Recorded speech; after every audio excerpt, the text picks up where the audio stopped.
Interesting novel story में आपका स्वागत है। पार्ट 1, चैप्टर 1, प्रेम शक्ति 1। बनारस। कहते हैं बनारस सबसे प्राचीन शहर है जिसे स्वयं महादेव ने रचा था। यहाँ हर उम्र के व्यक्ति के लिए एक सुकून है। बड़े बूढ़ों के लिए आध्यात्म, बच्चों के लिए गंगा के घाट और नाव, तो जवानों के लिए रोमानियत। कहा जाता है कि यहाँ हवाओं में भी इश्क बहता है। जो एक बार यहाँ आया तो महादेव की इस अलौकिक नगरी का ही होकर रह जाता है, रम जाता है गंगा के घाट में और महादेव में। और इसी महादेव की नगरी में रहती है गौरी। गौरी मिश्रा। 23 साल की गौरी ने अभी अभी अपनी पढ़ाई पूरी की है, जिसका सपना है दिल्ली जाकर सिंह ग्रुप ऑफ कंपनीज में काम करना और अपने बुआ और फूफा जी का ख्याल रखना। माता पिता तो बचपन में ही गुजर गए, तब से अपने बुआ और फूफा जी के साथ रहती हैं। बुआ ने ही पाला उसे, बुआ की लाडली और अपने फूफा जी की जान। और क्यों ना हो, उन दोनों की अपनी तो कोई संतान थी नहीं, तो सारा प्यार सारी ममता गौरी पर ही लुटाई तो मिलिए गौरी से। बिटिया उठ जा, मंदिरे पे जायका है कि नहीं, देर हुई गई तो दर्शन ना मिली भोलेनाथ जी के। एक बूढ़ी औरत कमरे में सोती गौरी को जगाते हुए कहती है, अम्मा हमें थोड़ी देर और सोना है। बिस्तर पर सोती गौरी अपना मुंह तकिए में छुपाते हुए कहती है, अरे बिटिया कल सो लिहो, आज जाए आओ, देखो नहीं तो हम बड़की बिटिया से बताई देव। इतना सुनते ही गौरी बिस्तर से तुरंत उठते हुए कहती है, नहीं नहीं अम्मा प्लीज बुजी को ना बताना, हम उठते हैं। ये है गौरी, कंधे तक आते घने काले बाल, गोरा रंग, बड़ी बड़ी आंखें और फड़फड़ाती घनी पलकें। उसे डर से हड़बड़ाते हुए देख अम्मा मुस्कुराने लगी। बड़की बिटिया से कितना डराती हो बिटिया? नहीं अम्मा, हम ना बूजी से डरते नहीं हैं, बस उनका सम्मान करते हैं और उनसे प्यार बहुत करते हैं। आखिर उनके और फूफा जी के सिवा हमारा है कि कौन इस दुनिया में। ये कहते हुए उसकी आंखें नम हो गई। बिटिया जाओ तैयार हो लियो, अम्मा ने उसके सिर पे हाथ फेर कर कहा तो मुस्कुराते हुए अपने कपड़े लेकर बाथरूम में चली गई। गौरी ओ गौरी, कहाँ है? घाट पर नहीं जाना क्या? एक लड़की जिसकी उम्र लगभग 21 साल की होगी, घर के अंदर आते हुए कहती है, अरे सुमन तुम आ गई, बैठो बैठो गौरी बिटिया अब ही आत है, अम्मा ने लड़की से कहा और रसोई में चली गई। अरे सुमन तू आ गई, गौरी ने अंदर से आते हुए कहा। उसने व्हाइट कलर का सूट पहन रखा है और कान में सिल्वर कलर के ईयरिंग्स और माथे पर सिल्वर कलर की बिंदी।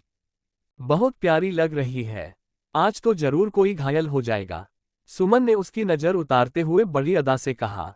चुप कर नौटंकी, गौरी ने उसके सिर पर हल्के से मरते हुए कहा। अम्मा बूजी और फूफा जी कहाँ है? गौरी ने पूछा। बिटिया अपने कमरा माँ हुई हैं, तुम चाहो तो मिल लियो। नहीं अम्मा, अभी तो 4 बज रहे हैं, उन्हें सोने दीजिए, बस उठ जाए तो बता देना कि हम घाट पर गए हैं। फूफा जी को भी तो ऑफिस जाना होगा ना, गौरी से अम्मा कहा तो अम्मा ने जोर से हाँ में अपनी गर्दन हिलाई। अरे गौरी, तो तू बेकार ही चिंता करती है, जबकि तुझे पता है कि बुआ जी और फूफा जी तुझे कितना प्यार करते हैं। तुझे आज तक डांटा भी नहीं उन्होंने। गौरी बोली, जानती हूँ, तभी तो इतना प्यार और सम्मान करती हूँ उन दोनों का। दोनों मेरे लिए भगवान की तरह है। अगर महादेव जी मेरे आराध्य हैं तो मेरे पालनकर्ता मेरे बूजी और फूफा जी हैं। अगर वो न होते तो पता नहीं क्या होता मेरा।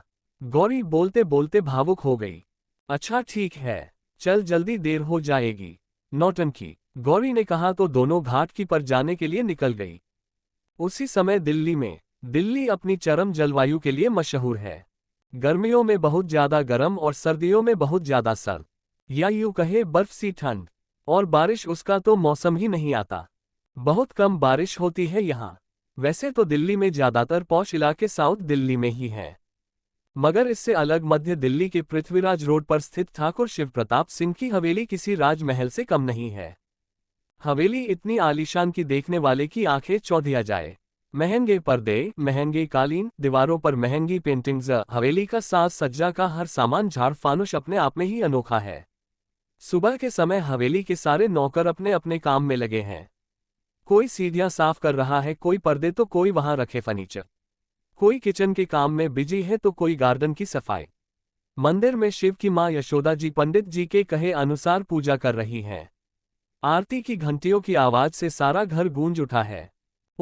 ये मम्मी जी भी ना सुबह सुबह शुरू हो जाती है, मेरी नींद खराब कर दी।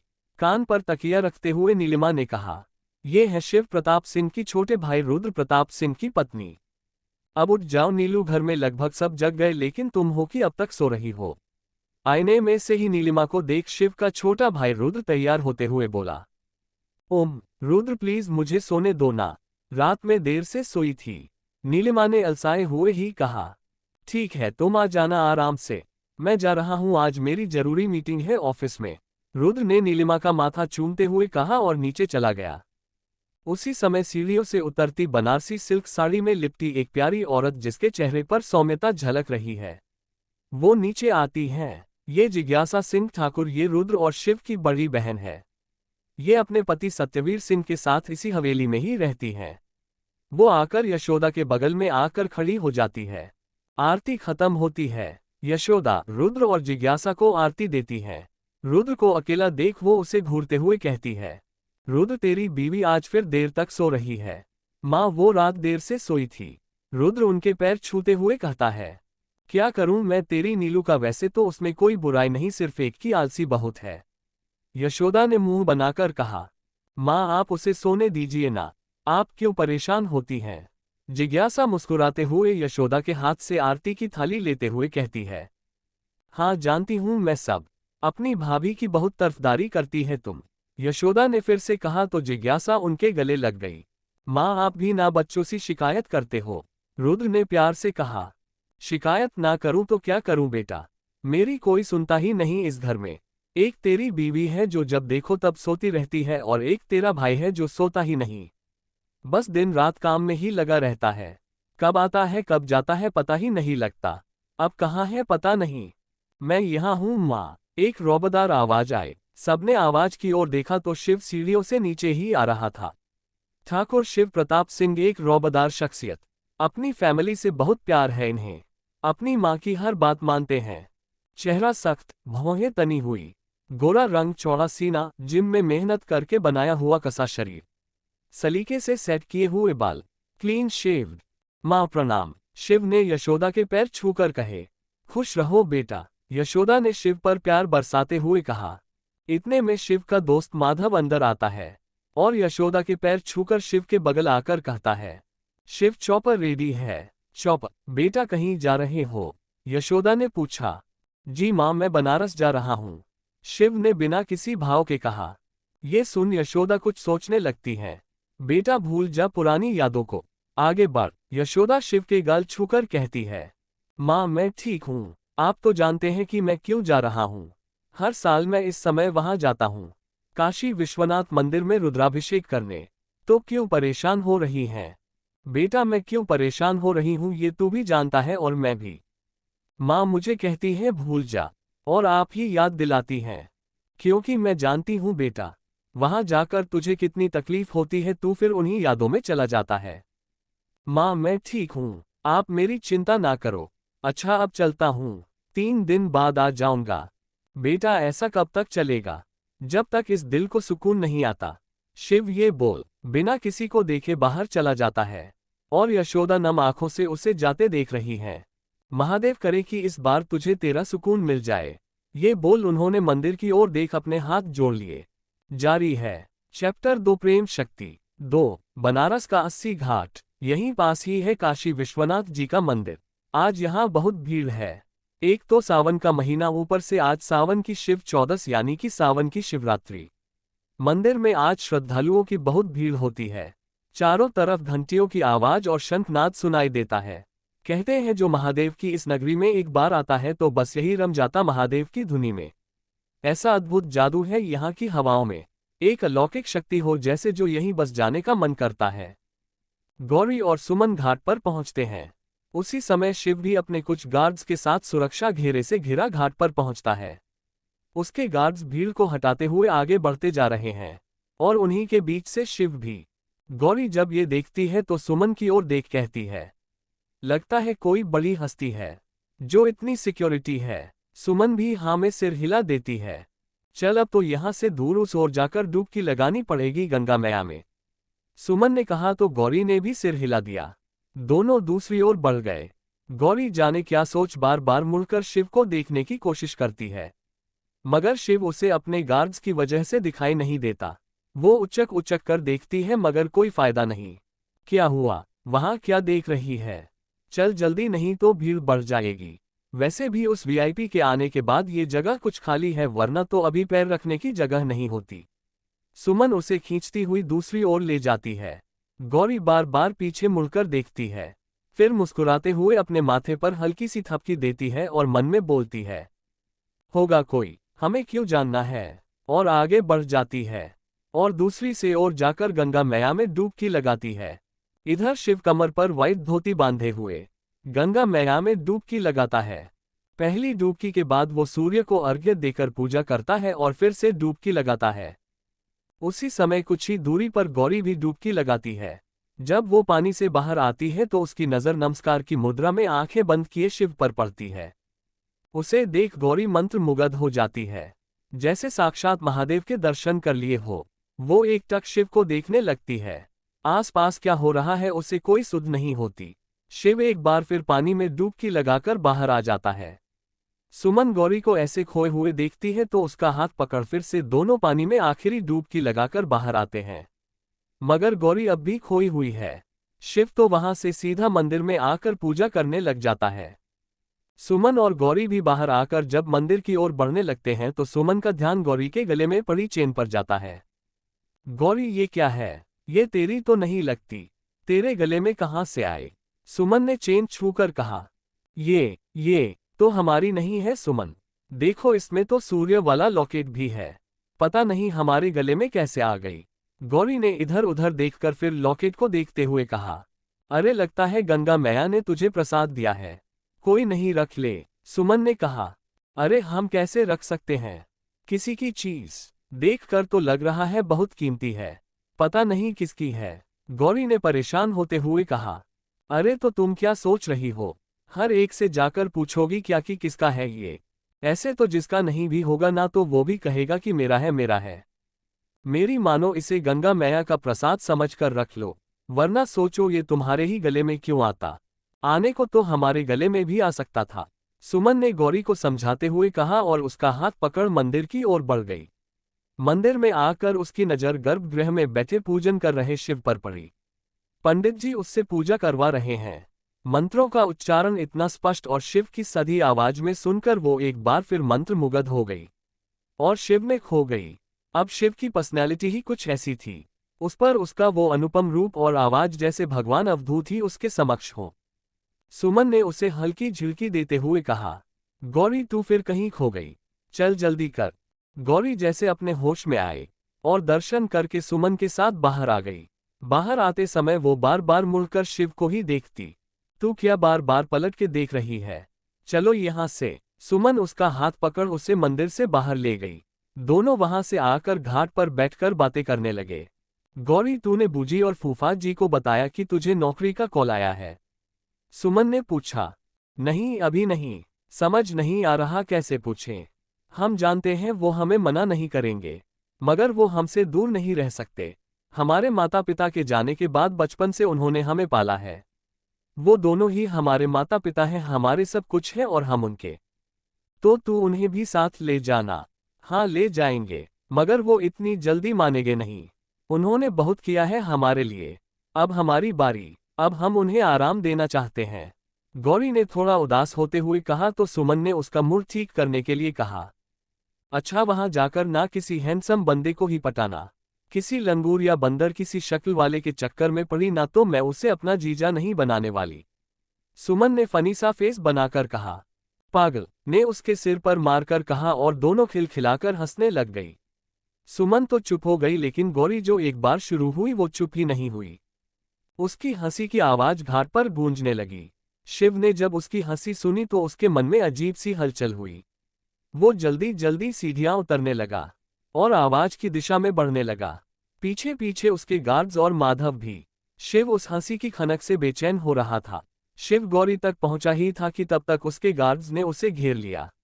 वो गौरी को ढंग से देख भी नहीं पाया।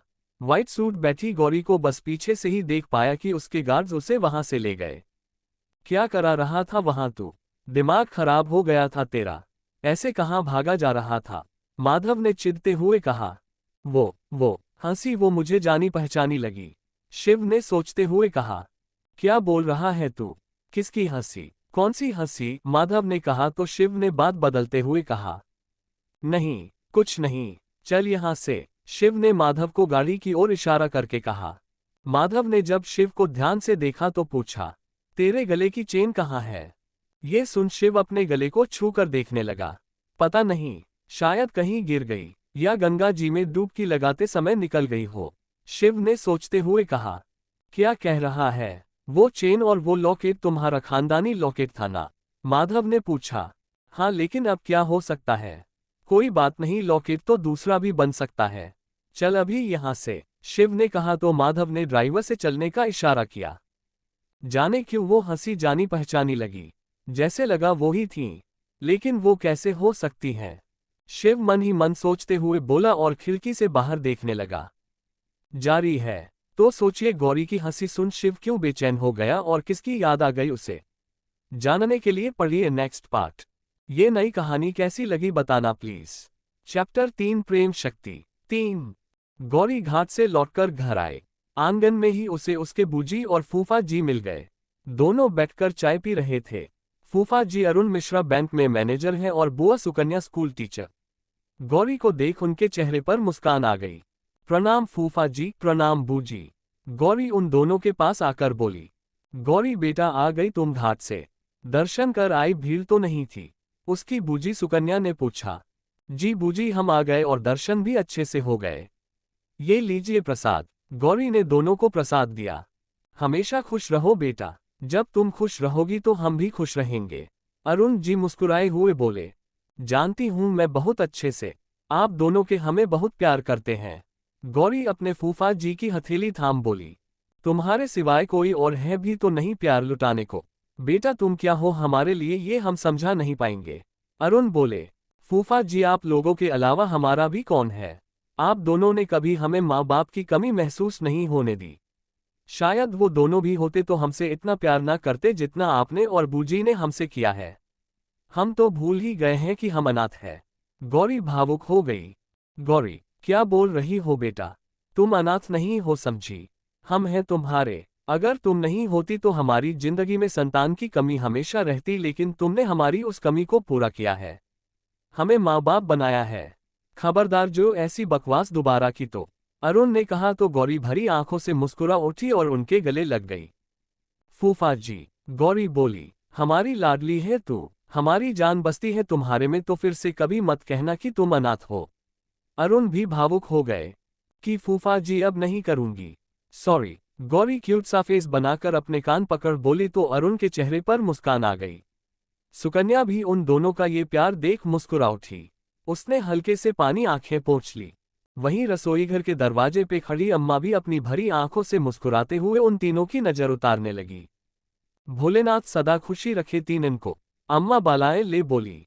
चलो अब बहुत हो गया आप दोनों का इमोशनल सीन, आप दोनों बैठिए, हम नाश्ता बना के लाते हैं। सुकन्या बोली। अरे बूजी आज नाश्ता हम बनाएंगे, आप तो बैठिए फूफा जी के साथ, गौरी ने कहा और किचन में जाने लगी। लेकिन गौरी, सुकन्या ने कहना चाहा। अरे बूजी आप बैठिए ना, हम कर लेंगे और अम्मा भी तो हैं हमारी मदद के लिए। क्यों अम्मा? गौरी ने अम्मा की ओर देख कहा। हाँ बिटिया आवा आवा, हम करवाए देव मदद, अम्मा खुशी खुशी बोली और रसोई घर में चली गई। गौरी किचन में आकर अम्मा की मदद से नाश्ता बनाने लगी, मगर एकाएक ही उसके मन से शिव का ख्याल आ जाता है। उसकी आंखों के सामने बार बार गंगा जी में खड़े पूजन करते शिव की छवि आ जाती है। हम इन्हें क्यों सोच रहे हैं? जान ना पहचान पता नहीं कौन है ये, हे भोलेनाथ उन्हें भगाओ हमारे दिमाग से। गौरी बड़बड़ाते हुए बोली। कह का भगावे का है बिटिया? अम्मा उसे ऐसे बड़बड़ाते सुन बोली। किसी को नहीं अम्मा, गौरी हड़बड़ाकर बोली। उसने कसके अपनी आंखों को भींच लिया और अपना सिर झटक ध्यान हटाने की कोशिश करने लगी। जल्दी ही उसने नाश्ता बनाया और बाहर आंगन बैठे अपने फूफा जी और बूजी को नाश्ता कराया और दोनों अपने अपने काम पर निकल गए। इधर शिव भी होटल आ जाता है। सारे रास्ते शिव गौरी के बारे में ही सोचता रहता है। गौरी की खनकती हंसी के अब भी उसके कान में गूंज रही थी। वो बेचैनी से अपने कमरे में टहलने लगा। दोपहर के समय गौरी की बुआ सुकन्या जो कि स्कूल टीचर हैं वो घर आ जाती हैं। गौरी उनको देखते ही बूजी कहते हुए उनके गले लग जाती है। क्या बात है, आज हमारी बिटिया कुछ ज्यादा ही प्यार बरसा रही है अपनी बूजी पर। पहले सुबह का नाश्ता और अब इतने प्यार से मिल रही हो। सुकन्या ने कहा तो गौरी मुंह बनाते हुए बोली, क्या बूजी आप भी? आप तो जानती हैं ना हम आपसे कितना प्यार करते हैं। हाँ हम जानते हैं, तभी तो पूछ रहे हैं कि आज कोई खास बात है क्या, जो ऐसे आकर गले लग गई एकदम से। बूजी जाओ, हम आपसे बात नहीं करते। गौरी नाराज होते हुए बोली, अरे बिटिया तू इनका छोड़ो, थक के आए हो, कुछ खा के आराम कर लियो। संझा के घाट पे चले का है कि नहीं? अम्मा ने किचन से आते हुए कहा और सुकन्या के सामने खाने की प्लेट रख दी। अम्मा अब आप भी जाओ, हम आप दोनों से नाराज हैं। गौरी ने मुंह फुला लिया। हमारी प्यारी बिटिया कैसे नाराज हो गई? आओ इधर आओ हमारे पास।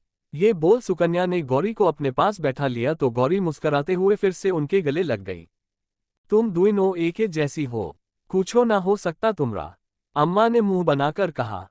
क्या करें अम्मा, हमारा गौरी के अलावा और है ही कौन, इसीलिए तो इनको इतना लाड़ लगाते हैं। भैया भाभी की अमानत है ये हमारे पास, जब तक है इस आंगन में चहक रही है और ब्याह के बाद किसी और के आंगन में चहकेगी हमारा आंगन सूना करके। ये बोलते हुए सुकन्या की आंखों नम हो गईं। बूजी, गौरी प्यार से सुकन्या के आंसू पोंछते हुए नामे गर्दन हिलाती है तो सुकन्या हल्के मुस्कुरा देती है। हम ना आपसे और फूफा जी से दूर कहीं नहीं जाएंगे, कभी नहीं जाएंगे, हम हमेशा आप दोनों के साथ ही रहेंगे। गौरी ने कहा। अरे कौनो अपनी बिटियन का अपने पास रख सका जोन तुहून रही जाबू। बिटियन को तो जाना ही पड़त है, और फिर तुम्हारे लिए तो बड़की बिटिया के इतना कहीन। अम्मा ने कहा तो गौरी अम्मा के पास आकर कहा, इसीलिए तो हम बूजी और फूफा जी को छोड़कर नहीं जाना चाहते। इन दोनों ने हमेशा हमारा ख्याल रखा, एक माँ पापा की तरह प्यार और देखभाल की। अब हमारी बारी, हम इन दोनों के लिए यही सब करना चाहते हैं। गौरी ने कहा तो ये सुन सुकन्या एकदम से बोली, बेटा हम माँ की तरह नहीं, माँ ही है आपकी। सुकन्या के कहने पर गौरी उनके गले लगकर बोली, सॉरी बूजी। सुकन्या प्यार से उसका सिर सहलाने लगी। जारी है चैप्टर 4। शाम का समय। घाट। शाम को गंगा आरती के समय गौरी अपने फूफा और बूजी के साथ घाट पर आए। उनके साथ सुमन भी थी। गौरी की आंखें ना चाहते हुए भी शिव को ही खोज रही हैं, जिसका एहसास उसे खुद नहीं था। इस समय बहुत भीड़ होती है घाट पर, लोग दूर दूर से गंगा आरती देखने आते हैं। गौरी अपने परिवार सहित वहीं सीढ़ियों पर खड़ी हो गई। शिव भी उसी समय अपने लोगों के साथ घाट पर पहुंचा। वहां कदम रखते ही शिव को अजनबी सा एहसास हुआ। वो रुक गया और अपनी नजरें घुमाकर चारों ओर देखने लगा, जैसे किसी को खोज रहा हो। माधव ने उसे ऐसे देखा तो उसकी बाजू को छूकर पूछा, क्या हुआ शिव, किसे खोज रहे हो? नहीं कुछ नहीं, चलो। शिव इतना बोल आगे बढ़ गया। आरती के बाद भीड़ छटने लगी मगर गौरी और सुमन वही घाट पर ही बैठ गई। क्या हुआ, तुम दोनों यहाँ क्यों बैठ गई? सुकन्या बोली। अरे आप और फूफा जी भी बैठ जाए ना बूजी, कितना अच्छा लग रहा है। गौरी बोली। गौरी, सुकन्या ने कुछ कहना चाहा तो अरुण जी ने रोक दिया। रहने दो सुकू जी, इन्हें बैठने दो, गंगा जी सानिध्य, तब तक हम घूम कर आते हैं। अरुण जी बोले। हाँ हाँ, आप लोग टहल आए, हम आपको यहीं मिलेंगे, गौरी ने कहा। अरुण जी और सुकन्या दूसरी ओर टहलने चले गए। वहीं कुछ ही दूरी पर शिव भी गंगा की बहती धारा को देखने रहा था। तभी गौरी उठकर सुमन से बोली, सुमन हम दिया लेकर आते हैं। गौरी जाकर दियो वाला दोना लाए और दिया जलाकर गंगा में प्रवाहित कर दिया। ठीक उसी समय शिव ने भी अपना दोना गंगा में प्रवाहित किया और अपने हाथ जोड़ लिए। शिव ने मन में कहा, आज से पहले इस जगह मुझे ऐसा एहसास कभी नहीं हुआ महादेव। ऐसा लग रहा है यहाँ की हवाओं में कुछ है, जैसे कोई संदेश मेरे कान में सुना रही हो, जैसे मेरा कोई कीमती सामान यहाँ आकर मुझे मिल गया हो, जिसकी मुझे बरसों से प्रतीक्षा हो। ये क्या है महादेव? तभी किसी की आवाज वहां गूंजी, जिसकी तुम बरसों से प्रतीक्षा कर रहे हो, उसके मिलने का समय आ गया है। भोलेनाथ पर विश्वास रखो, तुम्हारी प्रतीक्षा खत्म हुई। शिव ने जब चौंक कर आवाज की दिशा में देखा तो उससे कुछ दूरी पर खड़े एक साधु बाबा शिव को देख मुस्कुरा रहे थे। शिव ने उनके पास आकर प्रणाम किया तो उन्होंने उसे आशीर्वाद देते हुए कहा, अब समय आ गया है उसके मिलने का, उसे तेरे भाग्य में महादेव ने स्वयं लिखा है। हाँ देर लगी परंतु इस बार वो तुझे अवश्य मिलेगा।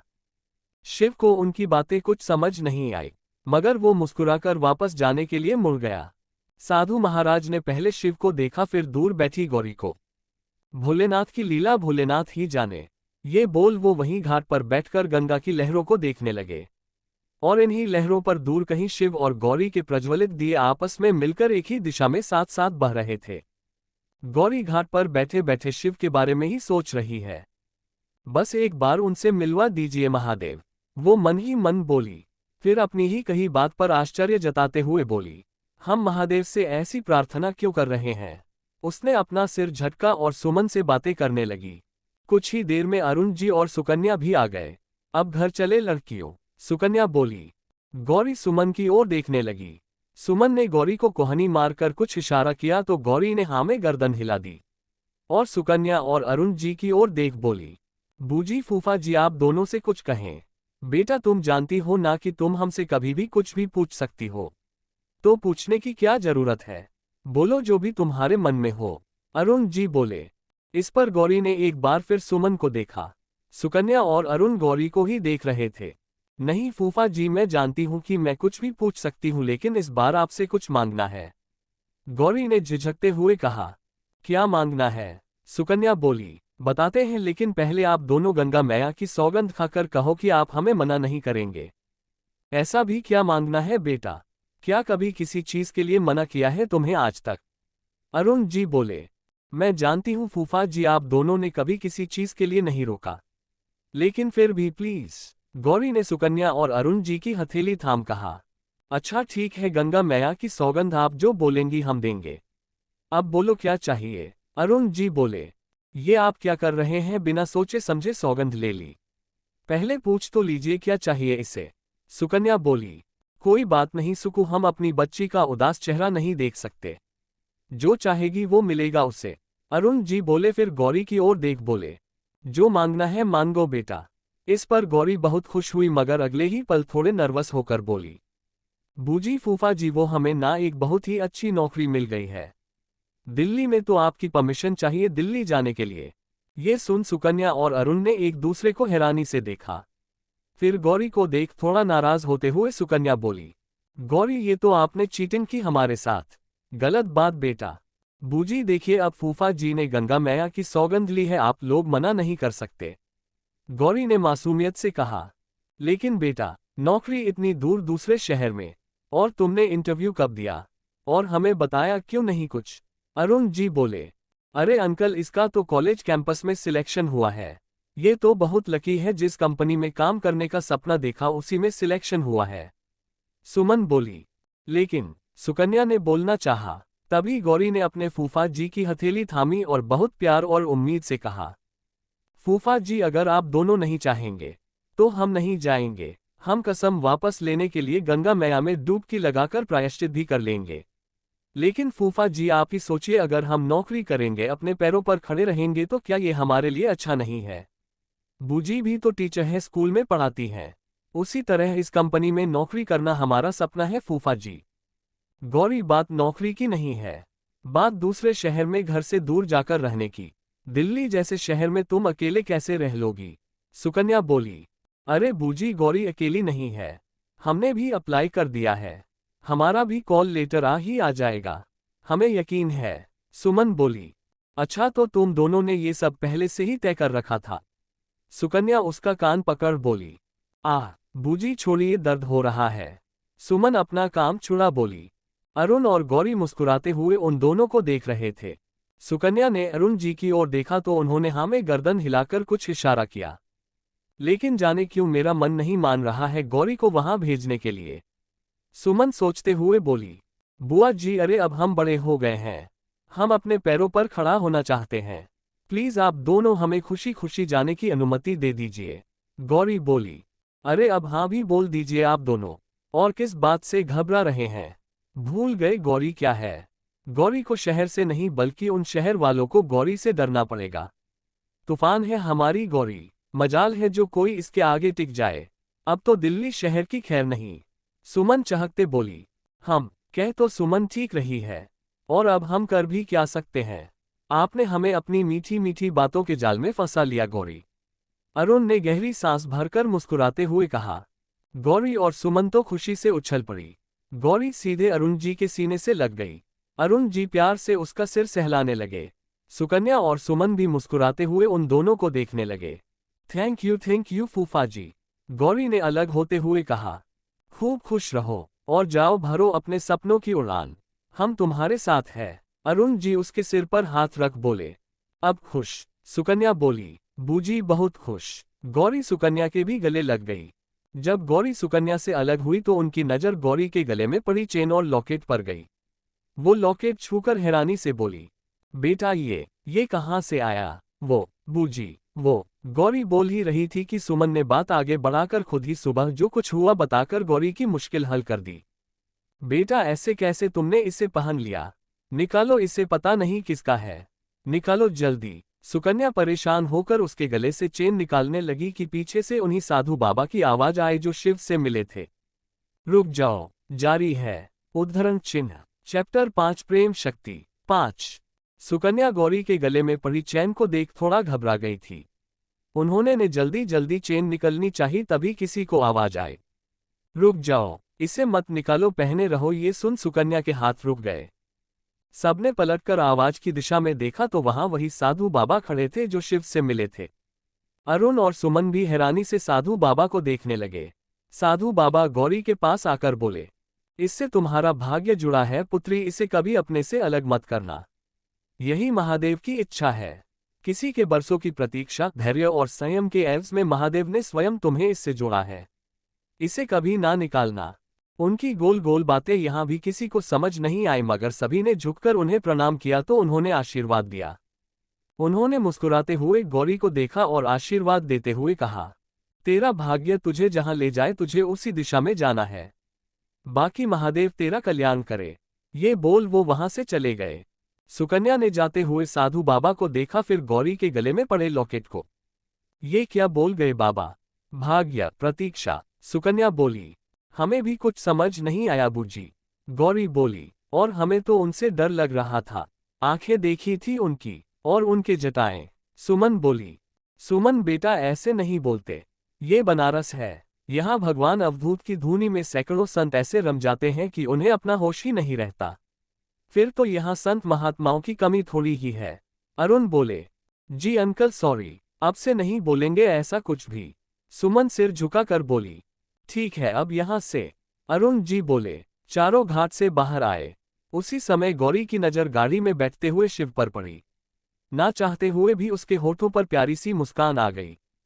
उसने मंदिर की ओर देखा, फिर शिव की जाती गाड़ी की ओर। क्या देख रही है? सुमन ने पूछा। कुछ नहीं, चल बूजी। और फूफा जी आगे निकल गए, गौरी ने कहा और आगे बढ़ गई। रात में गौरी अपने कमरे में सो रही है। सुकन्या गौरी के कमरे में आती है। वो गौरी के गले में पड़ी चेन और लॉकेट को ध्यान से देखती है और मन में सोचती है, ये लॉकेट मुझे जाना पहचाना क्यों लग रहा है? ऐसे लग रहा है जैसे किसी का खानदानी लॉकेट है। अगर मैं गलत नहीं हूं तो ये उनका नहीं, नहीं, ऐसा नहीं हो सकता। आखिर उनका गौरी से दूर दूर तक कोई वास्ता नहीं है। और लॉकेट का क्या है, ऐसा तो कोई भी बनवाकर पहन सकता है। मैं ज्यादा सोच रही हूं। सुकन्या ने अपनी सोच को विराम दिया। फिर प्यार से गौरी को देखने लगी। कमरे से जाने से पहले गौरी के सिर पर प्यार से हाथ फेरा। गौरी ने तुरंत आंखें खोल ली। बूजी क्या हुआ, आप सोए नहीं? सोने ही जा रहे थे, सोचा एक बार आपको देख लें। आप तो जा रही है दिल्ली, हमें फंसाकर अपनी बात मनवा ली। सुकन्या ने झूठा गुस्सा दिखाते हुए कहा, बूजी रामायण पढ़कर भी अगर आपने और फूफा जी ने उससे सीख नहीं ली तो क्या फायदा? गौरी ने आंखें मटकाते हुए कहा, कैसी सीख? सुकन्या ने नासमझ के भाव से पूछा। बूजी अगर दशरथ जी बिना सोचे समझे कैकेयी को वचन ना देते तो राम जी को वनवास जाना ही नहीं पड़ता। बस दे दिया वचन, फिर उसका नतीजा भी देख लिया। आपने और फूफा जी ने भी वही किया, बिना सोचे समझे सौगंध ले ली और इसका फायदा हमने उठा लिया। सुकन्या ने गौरी के कान खींचकर कहा, अच्छा तो आप ये कहना चाहती हैं कि हम दोनों बेवकूफ हैं जो रामायण पढ़कर भी जो हमें अक्ल नहीं आई। अभी बताते हैं तुम्हारे फूफा जी को, आकर वही खबर लेंगे अपनी लाडली की। बूजी दर्द हो रहा है, ना छोड़िए प्लीज। हमने तो सीख लेने के लिए कहा था कि बिना सोचे समझे किसी बात को नहीं मानना चाहिए। गौरी ने अपना कान छुड़ाते हुए कहा, हम ज्ञानी पंडित जी मान गए आपको।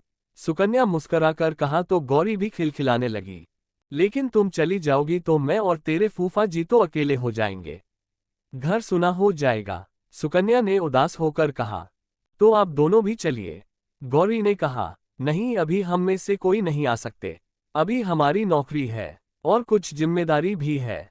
हम बाद में आएंगे, लेकिन मिलने हम आते रहेंगे। इसलिए वहां जाकर ये मत समझना कि अब तुम आजाद हो। बूजी नहीं है तो इसका मतलब ये नहीं कि तुम कभी भी खाओ, अपने मन से जागो और कभी भी सो। सब कुछ टाइम ने करना होगा, वरना तो तबीयत खराब हो जाएगी तुम्हारी, फिर तो हो गई नौकरी तुमसे। ओह बूजी, आप भी ना बहुत चिंता करते हो।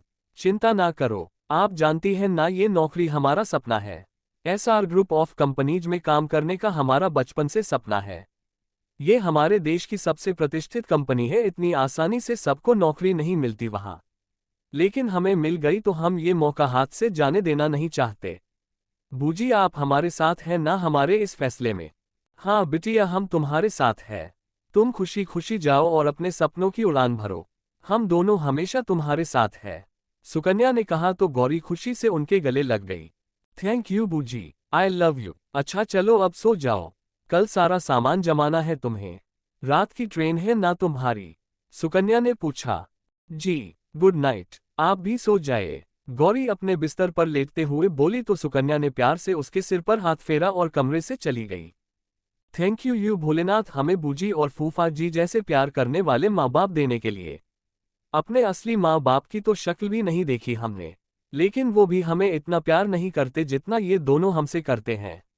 बस अब हम यही चाहते हैं कि इन दोनों को हमेशा खुश रखूं, इनकी सारी इच्छाएं पूरी करूं। हमें यही आशीर्वाद देना महादेव। गौरी ने अपने हाथ जोड़ कहा और आंखें बंद कर ली। जारी है चैप्टर 6, प्रेम शक्ति। सुबह के 5 बज रहे हैं। मंदिरों में घंटियों की आवाज और शंखनाद गूंज रहे हैं। ऐसा लग रहा है जैसे सुबह की मंगल बेला में सारा वातावरण शिव की भक्ति में लीन है। उसी समय शिव अपने होटल से बाहर आया। माधव उसे गाड़ी के पास ही मिल जाता है। शिव, इतनी सुबह सुबह कहाँ जा रहे हो? माधव ने गाड़ी का गेट खोलते हुए कहा। वो सोचा थोड़ा टहल कर आता हूँ। इतना बोल शिव गाड़ी में न बैठकर पैदल चलने लगता है। माधव गार्ड्स को इशारा करता है। माधव प्लीज, मुझे अकेले ही जाना है, मेरे साथ ये फौज नहीं आएगी। कल की बात और थी इसलिए मैंने कुछ नहीं किया, शिव ने कहा और बिना माधव की कोई बात सुने आगे बढ़ गया। माधव झल्लाते हुए बोला, मैं क्या करूं इसका? यहां आकर तो मेरी बिल्कुल भी नहीं सुनता, लेकिन मुझे तो अपना काम करना है। माधव ने अपना सिर झटका और गार्ड्स को इशारा कर दिया तो 2 गार्ड्स उसके साथ शिव के पीछे पीछे छिपकर आने लगते हैं। माधव भी उनके पीछे आता है। शिव टहलते टहलते घाट पर आ जाता है। घाट पर आकर वो गंगा के बहते पानी को देखने लगता है। कल कल बहती गंगा जैसे कोई मधुर संगीत सुना रही हो। वो अपने दोनों हाथ जेब में डाल खड़ा हो जाता है। तभी उसके कानों के हंसी की आवाज गूंजी। उसने तुरंत नजरें घुमाकर इधर उधर देखा। आसपास कोई नहीं था। यही तो सुनी थी मैंने वो हंसी, बहुत जानी पहचानी थी। वो कौन थी? शिव पानी की ओर देख मन ही मन कहता है। गौरी भी इस समय मंदिर में भोलेनाथ के दर्शन करके घाट की ओर ही आ रही थी। हल्की हल्की ठंड पड़ रही थी। गौरी अपनी दोनों हथेलियों को आपस में रगड़ते हुए जल्दी जल्दी सीढ़ियां उतरने लगी। शिव इस समय सीढ़ियों पर ही खड़ा था। सीढ़ियां गीली होने की वजह से आखिरी सीढ़ी तक आते आते उसका पैर फिसलता है और उसके मुंह से हल्की चीख निकली। वो पानी में गिरने ही वाली होती है कि किन्हीं 2 मजबूत बाजुओं ने उससे थाम लिया। जो शिव था। उसी समय मंदिर में जोर से शंखनाद हुआ। ऐसा लग रहा था मानो प्रकृति इनकी प्रथम मिलन का उत्सव मना रही हो। गौरी ने घबराकर अपनी आंखें बंद रखी थी और शिव एकटक उसके चेहरे को देख रहा था। जब गौरी को एहसास होता है किसी ने उसे थाम रखा है, वो धीरे धीरे अपनी आंखें खोल देखती। जिसने उसे अपनी बाहों में थामा है वो शिव है, जो उसे ही देख रहा है। गौरी भी अब एकटक उसकी आंखों में देखने लग जाती है। दोनों की नजरें पहली बार आपस में टकराती है और दोनों सब कुछ भूल एक दूसरे की आंखों में खो गए। ये तो वही हैं जो कल गंगा मैया में डुबकी लगाते समय मिले थे। ये आज भी। गौरी को शिव की भीगी हुई छवि याद आती है। ये सोच उसका दिल जोरों से धड़कने लग जाता है। शिव भी उसकी आंखों देख रहा है। उसकी बड़ी बड़ी भूरी आंखें, उस पर घनी पलकें। शिव जैसे खो सा गया। मगर अगले ही पल शिव के मन में कुछ पुरानी स्मृतियां आए। शिव तुरंत अपने होश में आया। गौरी को ऐसे खुद को एकटक देखता पाकर शिव को बहुत गुस्सा आया। वो गुस्से से बोला, मिस, अगर आपका मुझे घूरना हो गया हो तो सीधे खड़ी होएंगी, ये सुन गौरी की आंखें बड़ी बड़ी हो गई। अगले ही पल उसे ख्याल आया कि वो अब भी शिव की बाहों में है, तो उसने जल्दी जल्दी अपनी पलकें झपकाए और जल्दी से शिव से अलग हुई और सीढ़ियां चढ़ ऊपर जाने लगी। मगर कुछ सीढ़ी ऊपर जाकर पलटकर शिव को देख बोली, जी सुनिए। शिव ने उसकी ओर देखा। जी धन्यवाद, गौरी धीरे से कहती है। उसकी प्यारी आवाज सुन शिव एक नजर बिना किसी भाव के उसकी ओर देखता है, फिर बिन कुछ बोले वापस गंगा की ओर देखने लगता है। अजीब है, कोई जवाब नहीं दिया, गौरी खुद से बोली और जल्दी जल्दी सीढ़ियां चढ़ने लगती है। उसके जाते ही शिव भी वहां से ऊपर आता है। घाट से बाहर आते ही उसे माधव दिख जाता है। तुम यहाँ? शिव ने सधी आवाज में पूछा। क्या करूं, तुम्हें अकेला छोड़ नहीं सकता ना, माधव ने मुस्कुराकर कहा। तो शिव ने उसे घूर कर देखा। माधव अपना डर छुपाते हुए कहता है, अब ऐसे देखने की जरूरत नहीं है। मैं डरता नहीं हूं तुझसे, वो तो तेरा दोस्त हूं, इसलिए बर्दाश्त कर लेता हूं तेरा एटीट्यूड। शिव ने कुछ नहीं कहा और उसे घूरते हुए गाड़ी में बैठ गया। गौरी घर आकर सीधा अपने कमरे में आई। दरवाजा बंद कर उससे टिककर आंखें बंद कर लंबी लंबी सांसें लेने लगती है। उसे बार बार शिव की गुस्से से भरी आंखें याद आती हैं। वो घबराकर अपनी आंखें खोलती है। कौन थे वो? उनकी आंखों में अजीब सी कशिश हमें महसूस हुई, जैसे अपनी ओर खींच लेंगी उनकी आंखें। कितना गुस्सा था उन आंखों में, गौरी खुद से ही बोली। इतने में उसके दरवाजे के बाहर से अम्मा की आवाज आती है। बिटिया मंदिर से आ गई तो तुम्हारे ले जान के वास्ते सूखा नाश्ता बन रहा है, आई के देख लियो। जी अम्मा अभी आते हैं, गौरी ने कहा और खुद को शांत किया। गौरी, तू किसी अजनबी के बारे में इतना क्यों सोच रही है? छोड़, तुझे तो अभी बहुत तैयारी करनी है। गौरी बड़बड़ाती हुई बाहर आई। शिव होटल में अपने रूम में आकर गुस्से से काउच पर बैठ जाता है। क्या था उन आंखों में? वो मुझे इतनी जानी पहचानी क्यों लगी? क्या था जो मैंने महसूस किया? शिव गुस्से से बोला और अपना हाथ जोर से टेबल पर मार दिया, जिसकी वजह से टेबल पर रखा वास टूट जाता है। कुछ टूटने की आवाज सुनकर माधव जल्दी से कमरे में आया। नीचे टूटे वास के टुकड़े देख उसने पूछा, शिव क्या हुआ? शिव ने कोई जवाब नहीं दिया। कुछ पूछ रहा हूं मैं तुझसे, क्या हुआ? माधव बोला। कुछ नहीं, बस यहां से जाने की तैयारी करो। अभी? क्या अभी? माधव हैरानी से बोला। हाँ अभी, राइट नाउ, शिव थोड़ी तेज आवाज में बोला। अरे लेकिन तुझे तो हवेली भी जाना था।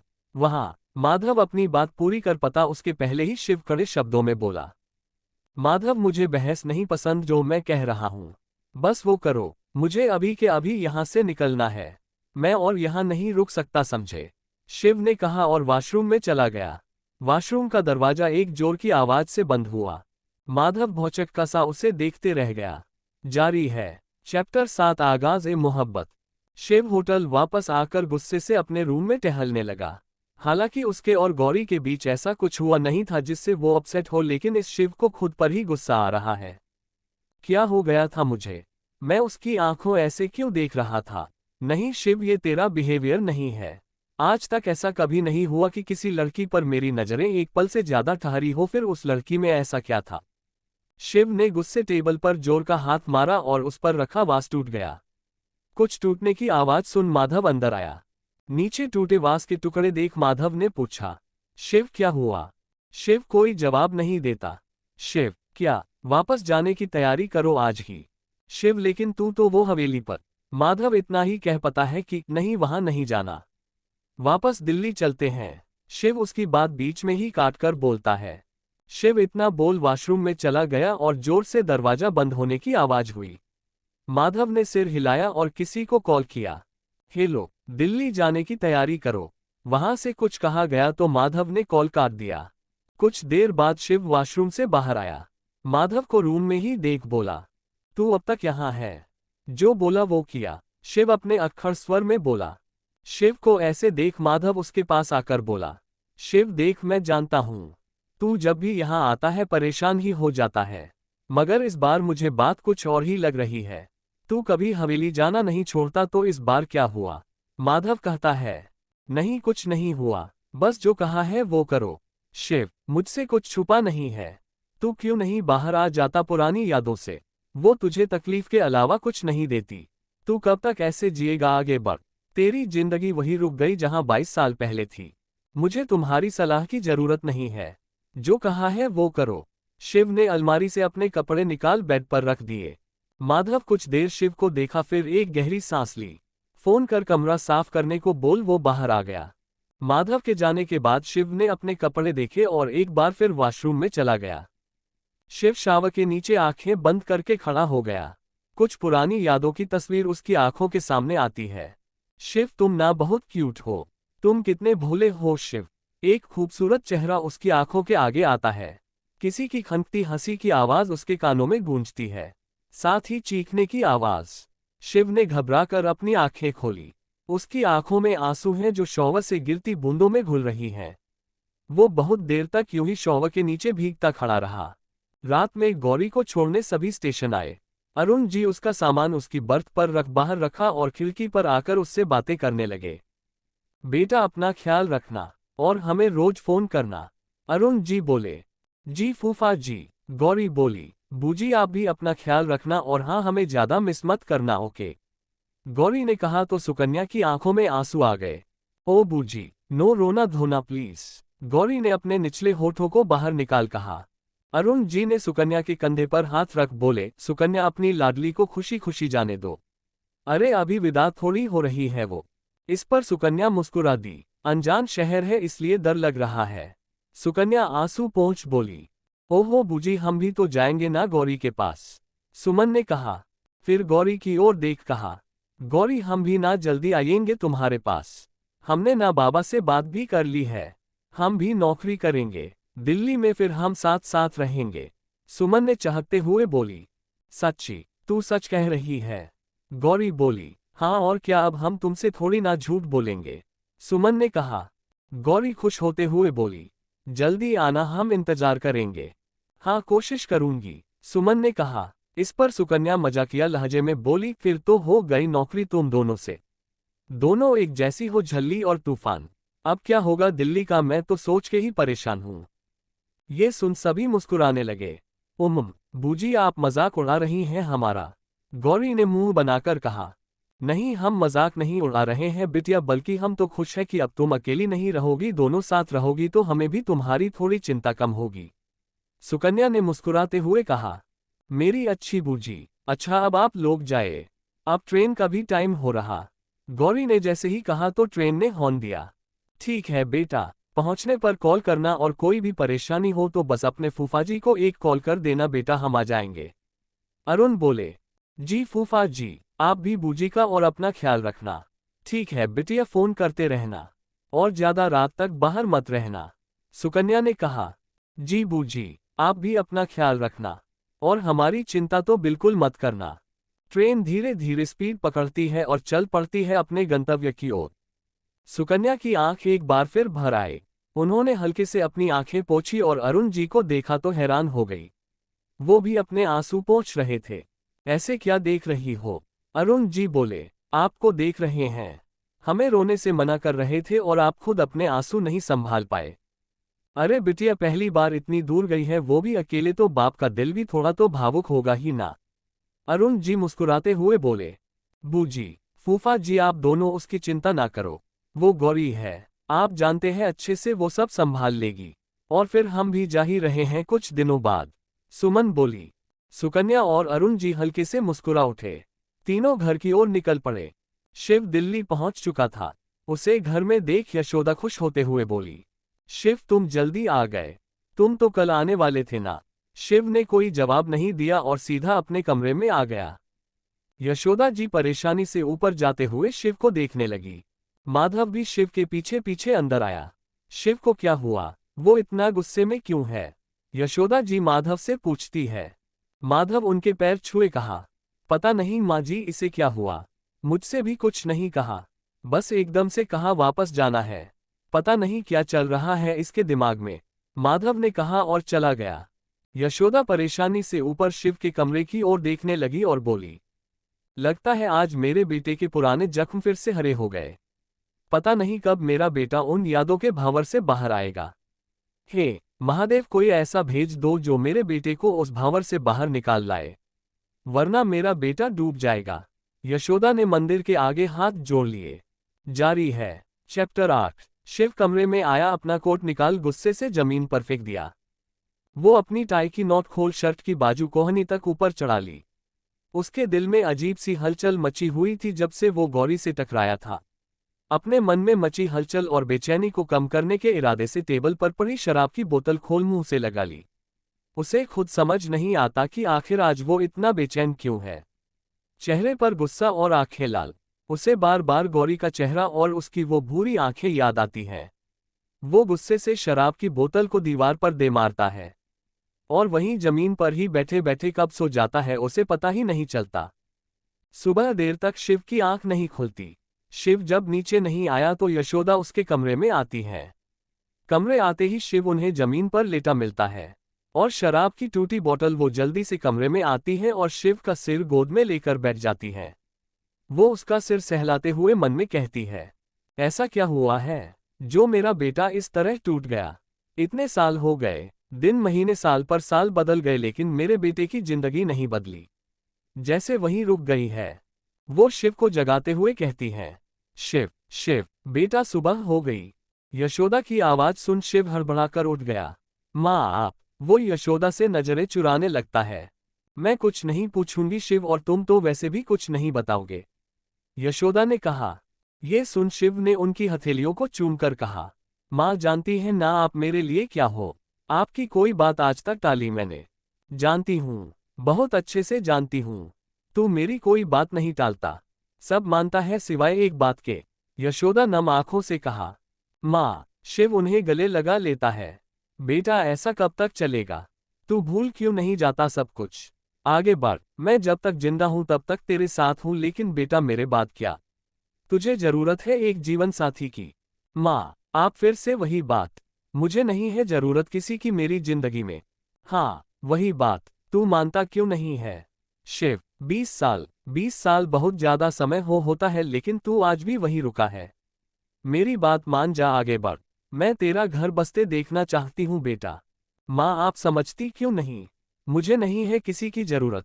ऊपर वाले ने शायद मेरे हाथ में शादी की रेखा ही नहीं बनाई। मेरे नसीब में किसी का साथ नहीं लिखा। ऐसे क्यों बोल रहा है।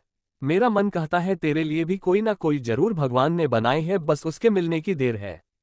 देखना आज नहीं तो कल वो तुझसे जरूर टकराएगी। टकराने की बात सुन शिव के मन में अनायास ही वो पल याद आया जब वो गौरी से टकराया था और उसकी वो भूरी आंखें जिनमें मैं एक पल के लिए खो गया था। क्या सोच रहा है बेटा। यशोदा की आवाज से शिव ने चौंक कर उन्हें देखा। माँ ये सपने देखना बंद कीजिए। ऐसी कोई नहीं बनी जो इस दिल में बस जाए, क्योंकि उस जगह पहले से ही कोई और है। बहुत अच्छे से जानती हूं मैं वो कोई और कौन है, लेकिन बेटा कब तक यूं परछाइयों के पीछे भागता रहेगा। कभी तो रुकना होगा ना। माँ मैं इस टॉपिक पर अब और बात नहीं करना चाहता, मुझे ऑफिस के लिए लेट हो रहा है। इतना बोल वो बिना यशोदा की ओर देखे वॉशरूम में चला जाता है और यशोदा उदास सी वहीं बैठी रह जाती है। कई घंटों के लंबे सफर के बाद गौरी दिल्ली पहुंचती है। उसने स्टेशन से कैब ली और होटल गई। वहां से रेडी होकर वो फिर ऑफिस आए। कैब से उतरते ही उसकी नजर बाहर बोर्ड पर लिखे नाम पर गई। Singh group of companies, Delhi के साकेत में स्थित एक आलीशान टावर। गौरी के होठों पर मुस्कान और आंखों में चमक आ जाती है। वह बिल्डिंग तो बड़ी शानदार है, गौरी चहकते हुए बोली और अंदर जाने लगी। गौरी रिसेप्शन की ओर आकर, हेलो हम गौरी शर्मा, हमें नौकरी के लिए बुलाया गया है। गौरी ने रिसेप्शन पर बैठी लड़की से कहा। Hello I am Juhi. लड़की मुस्कुराकर गौरी का अभिवादन किया। Wait ma'am let me check. लड़की कंप्यूटर में चेक करने लगती है। कुछ देर बाद वो गौरी की ओर देख मुस्कुराते हुए, यस मैम आप 10th फ्लोर पर चले जाइए, वहां आपको गुप्ता जी से मिलना है। थैंक यू, गौरी ने कहा और लिफ्ट की ओर बढ़ गई। वहां आकर देखा तो वहां पर 2 लिफ्ट है, एक पर लिखा है स्टाफ और दूसरी पर लिखा है प्राइवेट। उसने स्टाफ वाली लिफ्ट का बटन प्रेस किया और लिफ्ट का वेट करने लगी। उसी समय शिव भी ऑफिस पहुंचता है। जी Singh group of companies Shiv की ही है, जिसमें काम करना गौरी के बचपन का सपना है। शिव और माधव गाड़ी से बाहर आकर लिफ्ट की ओर तेज तेज कदमों से चलने लगे। शिव का ऑरा ही ऐसा था कि कॉरिडोर से गुजरते हुए आसपास के सभी लोग उसे एकटक सांस रोके देखने लगे। शिव लिफ्ट तक पहुंच गया। इसके पहले कि शिव गौरी को देखता लिफ्ट आ गई। गौरी उसमें चली जाती है। शिव भी प्राइवेट लिफ्ट में माधव के साथ आ जाता है। दोनों लिफ्ट 10th फ्लोर पर साथ ही रुकती हैं मगर शिव और गौरी दोनों लिफ्ट से बाहर आकर अलग अलग दिशा में मुड़ जाते हैं। दोनों ही एक दूसरे को नहीं देख पाते। शिव को देख ऑफिस में सन्नाटा छा गया। सब लोग उसे ग्रीट करने लगते हैं। वो बिना किसी को देखे अपने केबिन की ओर जाने लगा। उसे अजीब सा एहसास हुआ। कुछ सोच वो रुक गया। उसके रुकते ही सारे स्टाफ की सांस अटक गई। शिव ने मुड़कर पीछे देखा। उसे कोई लड़की येलो कलर का सूट पहने जाते दिखाई देती है मगर वो उसका चेहरा देख नहीं पाता। बस कल्चर में फंसे कंधे तक आते बाल ही दिखाई दिए उसके। वो अपना सिर झटक अपने केबिन में आ जाता है। गौरी आकर गुप्ता जी से मिलती है। गुप्ता जी ऑफिस के सीनियर एम्प्लॉय में से एक हैं। वो बड़े प्यार से गौरी से मिलते हैं। हेलो सर, हम गौरी शर्मा, हम बनारस से आए हैं। ये हमारा अपॉइंटमेंट लेटर। गौरी ने गुप्ता जी को लेटर थमा दिया। ओह गौरी, आओ बेटा, मैं आपका ही इंतजार कर रहा था। आओ मैं तुम्हें तुम्हारा केबिन दिखा देता हूँ, शर्मा जी कहते हैं और गौरी को लेकर शिव के बगल वाले केबिन में आ जाते हैं। बेटा, ये है आपका केबिन और आपकी चेयर। मैं आपको काम समझा देता हूँ, गुप्ता जी ने कहा और कुछ फाइल्स खोल गौरी को काम समझाने लगे। ये बगल वाला केबिन सर का है। वैसे तो सर के पास उनका पर्सनल असिस्टेंट है माधव, उनके दोस्त, लेकिन कुछ कामों के लिए तो सेक्रेटरी की जरूरत होती ही है ना, गुप्ता जी ने मुस्कुराते हुए कहा। जी सर, गौरी ने भी मुस्कुराकर कहा। वैसे तुम्हें बता दूं कि सर बहुत स्ट्रिक्ट हैं, काम में लापरवाही उन्हें जरा भी नहीं पसंद। हर काम में परफेक्शन होना चाहिए। अगर उनके मन का काम हुआ तो वो बहुत खुश होते हैं मगर जताते नहीं। बहुत गुस्से वाले हैं मगर दिल के बहुत ही अच्छे हैं हमारे शिव सर। शिव नाम सुनते ही गौरी के दिल में अजीब सी हलचल होती है। शिव नाम है सर का? गौरी पूछती है। अरे, जिस कंपनी में काम करने आए हो वहां के ओनर का नाम नहीं जानती? गुप्ता जी ने पूछा। नहीं, हमेशा से सिर्फ एसआर ग्रुप ही सुना है, नाम ज्यादा आया ही नहीं अखबारों में, गौरी ने सिर झुकाकर कहा। हाँ, वो सर ना मीडिया से दूर ही रहते हैं, उन्हें पसंद नहीं है ज्यादा पब्लिक अपीयरेंस। कोई बात नहीं, मैं बताता हूँ। सर का नाम है ठाकुर शिव प्रताप सिंह और इनके छोटे भाई का नाम है ठाकुर रुद्र प्रताप सिंह। इन दोनों भाइयों के नाम पर ही है Singh group of companies. Gupta ji ने थोड़े गर्व और आंखों में चमक लाते हुए कहा तो गौरी मुस्कुराने लगी। समझी कुछ? जी सर, समझ गई, गौरी ने सिर हिलाकर कहा। अच्छा, अब तुम अपना काम करो और कोई जरूरत हो तो ये मेरा एक्सटेंशन नंबर है, कॉल कर लेना। और बाकी के केबिन के एक्सटेंशन नंबर भी यही लिखे हैं, तुम देख लो। जी सर, गौरी ने मुस्कुराकर सिर हिला दिया। गुप्ता जी चले गए और गौरी अपनी चेयर पर बैठ गई। वो एक फाइल खोल रीड करने लगी। ठाकुर शिव प्रताप सिंह, वो शिव का नाम सोचने लगी और अनायास ही उसके मुंह से निकला ठाकुर साहब। गौरी के मुंह से जैसे ही ठाकुर साहब निकला, शिव के कान में भी हवा के झोंके के साथ धीरे से ये आवाज पहुंची। शिव चौंक कर इधर उधर देखने लगा। मुझे इस नाम से किसने पुकारा? शिव ने मन ही मन कहा। उसकी बेचैनी बढ़ गई। वो चेयर से उठकर अपने चारों तरफ देखने लगा, फिर निराश होकर खिड़की के बाहर देखने लगा।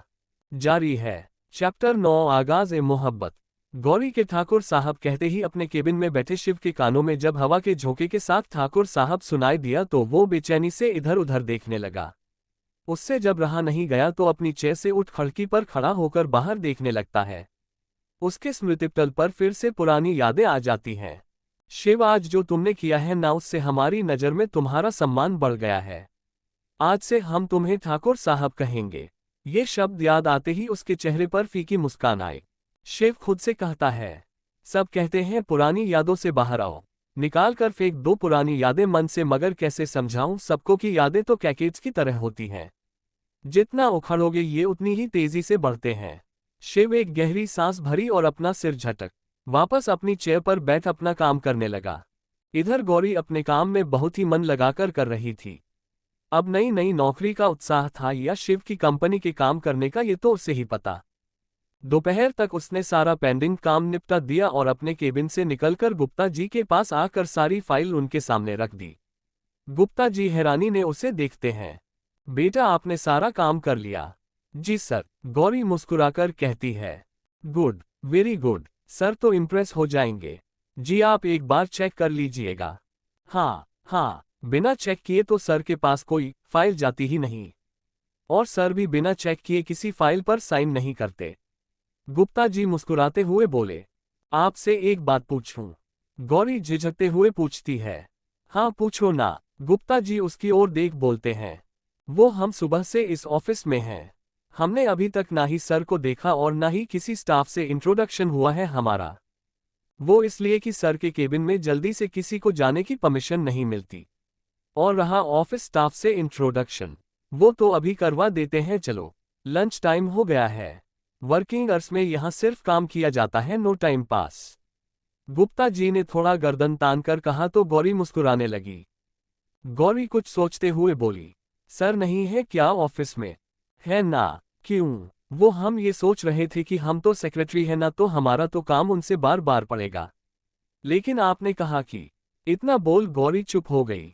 गुप्ता जी उसकी बात का मतलब समझ गए। वो क्या है कि जब सर को बहुत जरूरत होगी तो ही वो किसी को अपने केबिन में बुलाते हैं, वरना तो माधव है ही सब कामों के लिए। और फिर मैं भी तो हूं। गुप्ता जी ने मुस्कुराते हुए कहा, ठीक है, लेकिन ये माधव कौन है?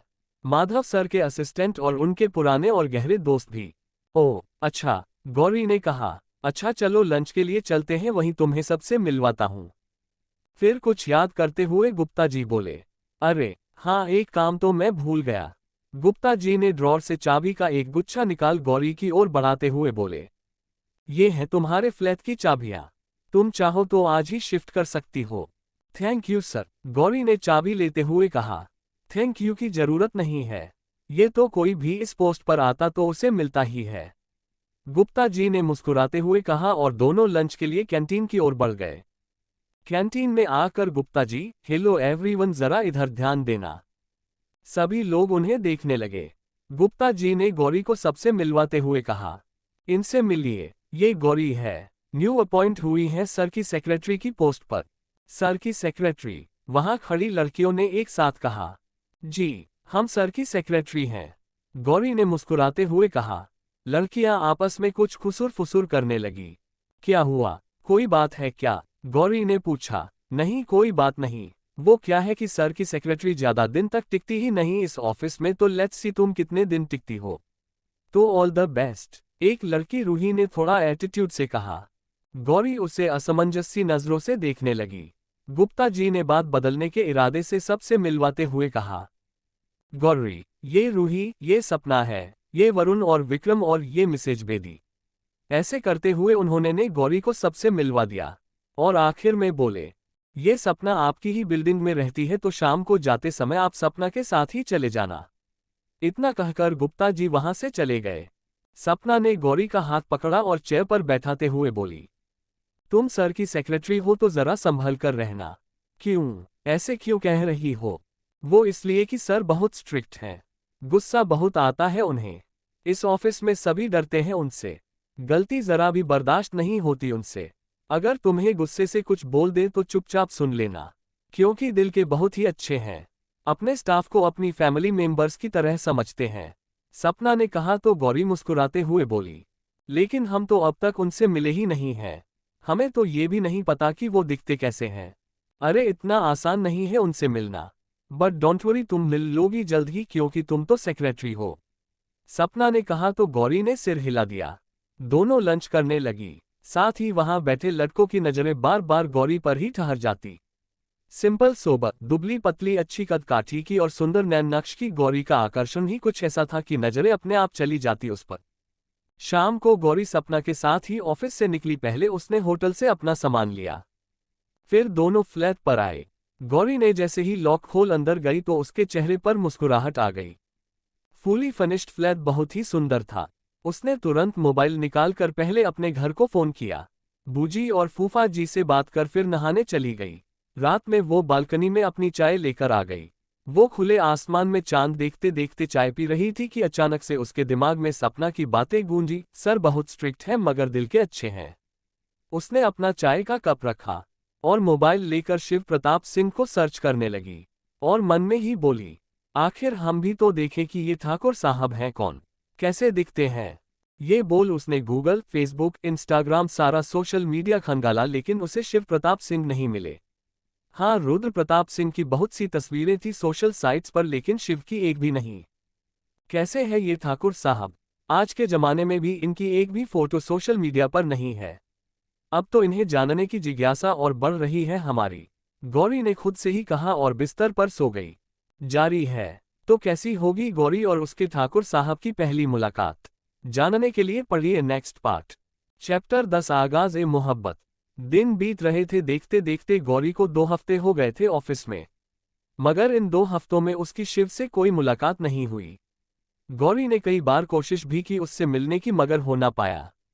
कई बार तो वो जल्दी आकर शिव के आने का वेट करती, ये सोच कि आज तो जरूर देख ही लूंगी ये ठाकुर साहब दिखते कैसे हैं।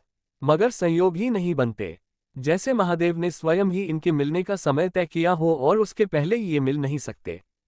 शिव को पता था कि उसकी सेक्रेटरी अपॉइंट हो गई है, जिसकी वजह से उसका काम का बोझ कम हो गया था। शिव गौरी के काम से इम्प्रेस भी था। जब हर फाइल गौरी के पास से उसके पास आती तो मन करता बस आंख बंद करके साइन करता जाए, मगर माधव के टोकने पर और कुछ अपनी आदत से मजबूरी उसे वो पढ़नी ही पड़ती। कई बार तो उसका मन किया गौरी की बुलाकर एक बार देख ले कि कौन है वो आखिर जिसके काम में परफेक्शन बिल्कुल उसके अपने काम जैसा है। मगर अगले ही पल कुछ सोच वो अपने सर को ये कहकर झटक देता कि ये उसका स्वभाव नहीं है। उसके बाकी काम करने के लिए तो माधव था ही उसके पास। आज ऑफिस में एक प्रोजेक्ट के सिलसिले प्रेजेंटेशन होनी है। गौरी ने बहुत ही मन और लगन से प्रेजेंटेशन बनाई। वो प्रेजेंटेशन की फाइल और पेन ड्राइव लेकर गुप्ता जी के पास आती है। सर, ये प्रेजेंटेशन रेडी है, आप सर को दिखा देना। अगर कुछ चेंजेस होंगे तो हम कर देंगे टाइमली। गौरी ने सारा सामान टेबल पर रख दिया। गुप्ता जी किसी फाइल में मुंह गड़ाए अपनी चेयर पर बैठे थे। गौरी की आवाज से उन्होंने ऊपर सिर करके गौरी को देखा, फिर मुस्कुराते हुए बोले, ये तो माधव सर को देना होगा। लेकिन माधव सर कहाँ हैं? अभी आए नहीं हैं क्या? आए हैं ना सर, के केबिन में हैं। रुको मैं कॉल करता हूँ। गुप्ता जी ये बोल जैसे ही रिसीवर उठाते हैं उतने में माधव खुद ही केबिन में आ गया और गुप्ता जी से कहने लगा, गुप्ता जी वो सर की सेक्रेटरी क्या नाम है उसका? वो सोचते हुए बोलता है। उसका ध्यान गौरी पर नहीं जाता। गौरी, गौरी नाम है हमारा। गौरी माधव की बात पूरी कर उसकी ओर देखती है। ओ गौरी, आप भी यहीं हैं? गुड, चलिए क्लाइंट दोपहर तक आएंगे, तब तक सर ये प्रेजेंटेशन देखना चाहते हैं। अगर कोई चेंजेस करने की जरूरत होगी तो कर देंगे। आप एक काम कीजिए, आप कॉन्फ्रेंस रूम में जाएं, मैं और सर वहीं आपको मिलते हैं। माधव इतना बोल जाने लगता है तो गौरी उसे रोकते हुए कहती है, सर क्या हम खुद सर को ये प्रेजेंटेशन दिखाएंगे? गौरी ने झिझकते हुए पूछा। हाँ, आप नहीं तो और कौन? आपने बनाए हैं तो एक्सप्लेन भी तो आप ही करेगी ना, माधव ने कहा तो गौरी ने आहिस्ता से अपना सिर हिला दिया। ओके देन, जल्दी कॉन्फ्रेंस रूम में पहुंचो। माधव ये बोल वहां से चला गया। गौरी ये सुन कि आज शिव के सामने उसे प्रेजेंटेशन दिखानी है तो नर्वस हो गई। वो खुद से बड़बड़ाते हुए बोली, हे महादेव, इतने दिन से उनकी एक झलक देखने के लिए कितने जतन किए, और आज आपने मुझे ये मौका दिया तो ये कैसा एहसास है जो मैं महसूस कर रही हूं मैं नहीं जानती। मैं खुश भी हूं, थोड़ी नर्वस भी हूं, मगर इस डर और घबराहट के बीच ये अजीब एहसास क्या है जो महसूस हो रहा है? मेरी दिल की धड़कनें उनके नाम से ही बेतहाशा दौड़ रही हैं। वो मन में सोचती है। उसे कहीं खोया हुआ देख गुप्ता जी उसे पुकारते हैं, बेटा आपको जाना चाहिए वरना सर आपसे पहले पहुंच जाएंगे और आपको वहां ना देखकर वो गुस्सा हो जाएंगे। जाओ जल्दी। गुप्ता जी की आवाज पर गौरी अपने ख्यालों से बाहर आती है। अपनी फाइल के साथ प्रेजेंटेशन का और सामान समेत वो कॉन्फ्रेंस हॉल की ओर लगभग दौड़ते हुए जाती है। कॉन्फ्रेंस रूम के सामने आकर वो हांफते हुए लंबी लंबी सांसें लेने लगती है और खुद को संयत कर वो धीरे से दरवाजा खोलकर अंदर आकर देखती है तो रूम में अंधेरा है, वहां कोई नहीं है। यहां तो कोई नहीं है और ये अंधेरा। अम्मा, स्विच कहाँ है? ये बोल वो स्विच ढूंढने को पीछे मुड़ती ही है कि अभी अभी वहां पहुंचे शिव से टकरा जाती है। शिव के जूते से उसकी सैंडल टकराने से वो गिरने को होती है कि शिव उसकी कलाई पकड़कर अपनी ओर खींच लेता है। वो सीधा जाकर शिव के सीने से लग जाती है। शिव भी उसे थाम लेता है। एक जाना पहचाना एहसास दोनों को छूकर गुजरा। कुछ ही सेकंड में ये सब इतनी जल्दी हुआ कि दोनों को कुछ समझ नहीं आया। शिव के सीने से लगी गौरी के मुंह से अनायास हाँ निकला, ठाकुर साहब। ये सुन शिव की धड़कनें बढ़ गई और हैरानी से उसकी आंखें फैल गई। उसने मोबाइल की टॉर्च जलाकर गौरी के चेहरे की ओर किया तो टॉर्च की रोशनी से गौरी की आंखें स्वत ही बंद हो गई। शिव उसके घबराए हुए चेहरे को बहुत ध्यान से देखने लगा। घबराहट में उसके चेहरे पर पसीने की बूंदें चमकने लगी। टॉर्च की रोशनी में गौरी का चेहरा दमक रहा था। शिव जैसे कहीं खो सा गया। गौरी ने आहिस्ता आहिस्ता अपनी आंखें खोली। अपने सामने शिव को देख गौरी हैरान हो गई और जल्दी से उससे दूर होती हुई बोली, आप यहाँ भी? शिव उसको गहरी निगाहों से घूरने लगा। क्या मतलब है तुम्हारा? मैं यहाँ भी? मतलब आप तो हमें बनारस में मिले थे ना, तो आप यहाँ क्या कर रहे हैं? गौरी ने उसकी आंखों में आंखें डालकर पूछा। मिस व्हाटएवर, आपको क्या लगा मैं आपका पीछा करते हुए यहाँ आया हूँ? शिव ने भी उससे घूरते हुए पूछा। नहीं, हमारा मतलब वो नहीं है।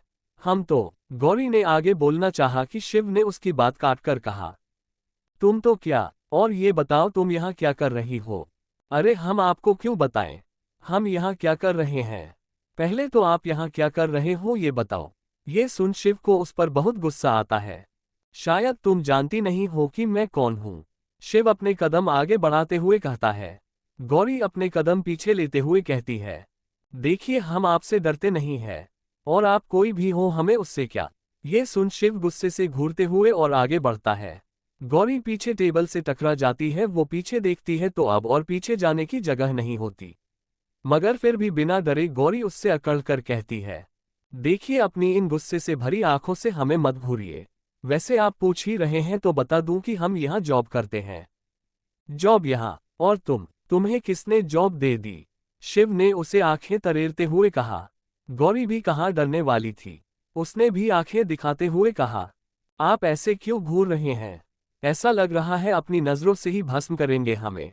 देखिए हमारे बॉस ठाकुर साहब। गौरी इतना बोलती ही है कि शिव हैरानी से उसे फिर से देखने लगता है। गौरी थोड़ा संभलते हुए बोली, हमारा मतलब है कि हमारे बॉस शिव प्रताप सिंह हैं। आप ना उन्हें नहीं जानते। वो आपको तुरंत इस ऑफिस से निकाल फेंकेंगे। बस एक बार उन्हें आने दो। वो तो आपसे भी ज्यादा गुस्सा करते हैं। आप भी गुस्से वाले और वो भी गुस्से वाले, तब बराबरी का सामना होगा। तो आप ना अपनी ये आंखें उन्हें दिखाए।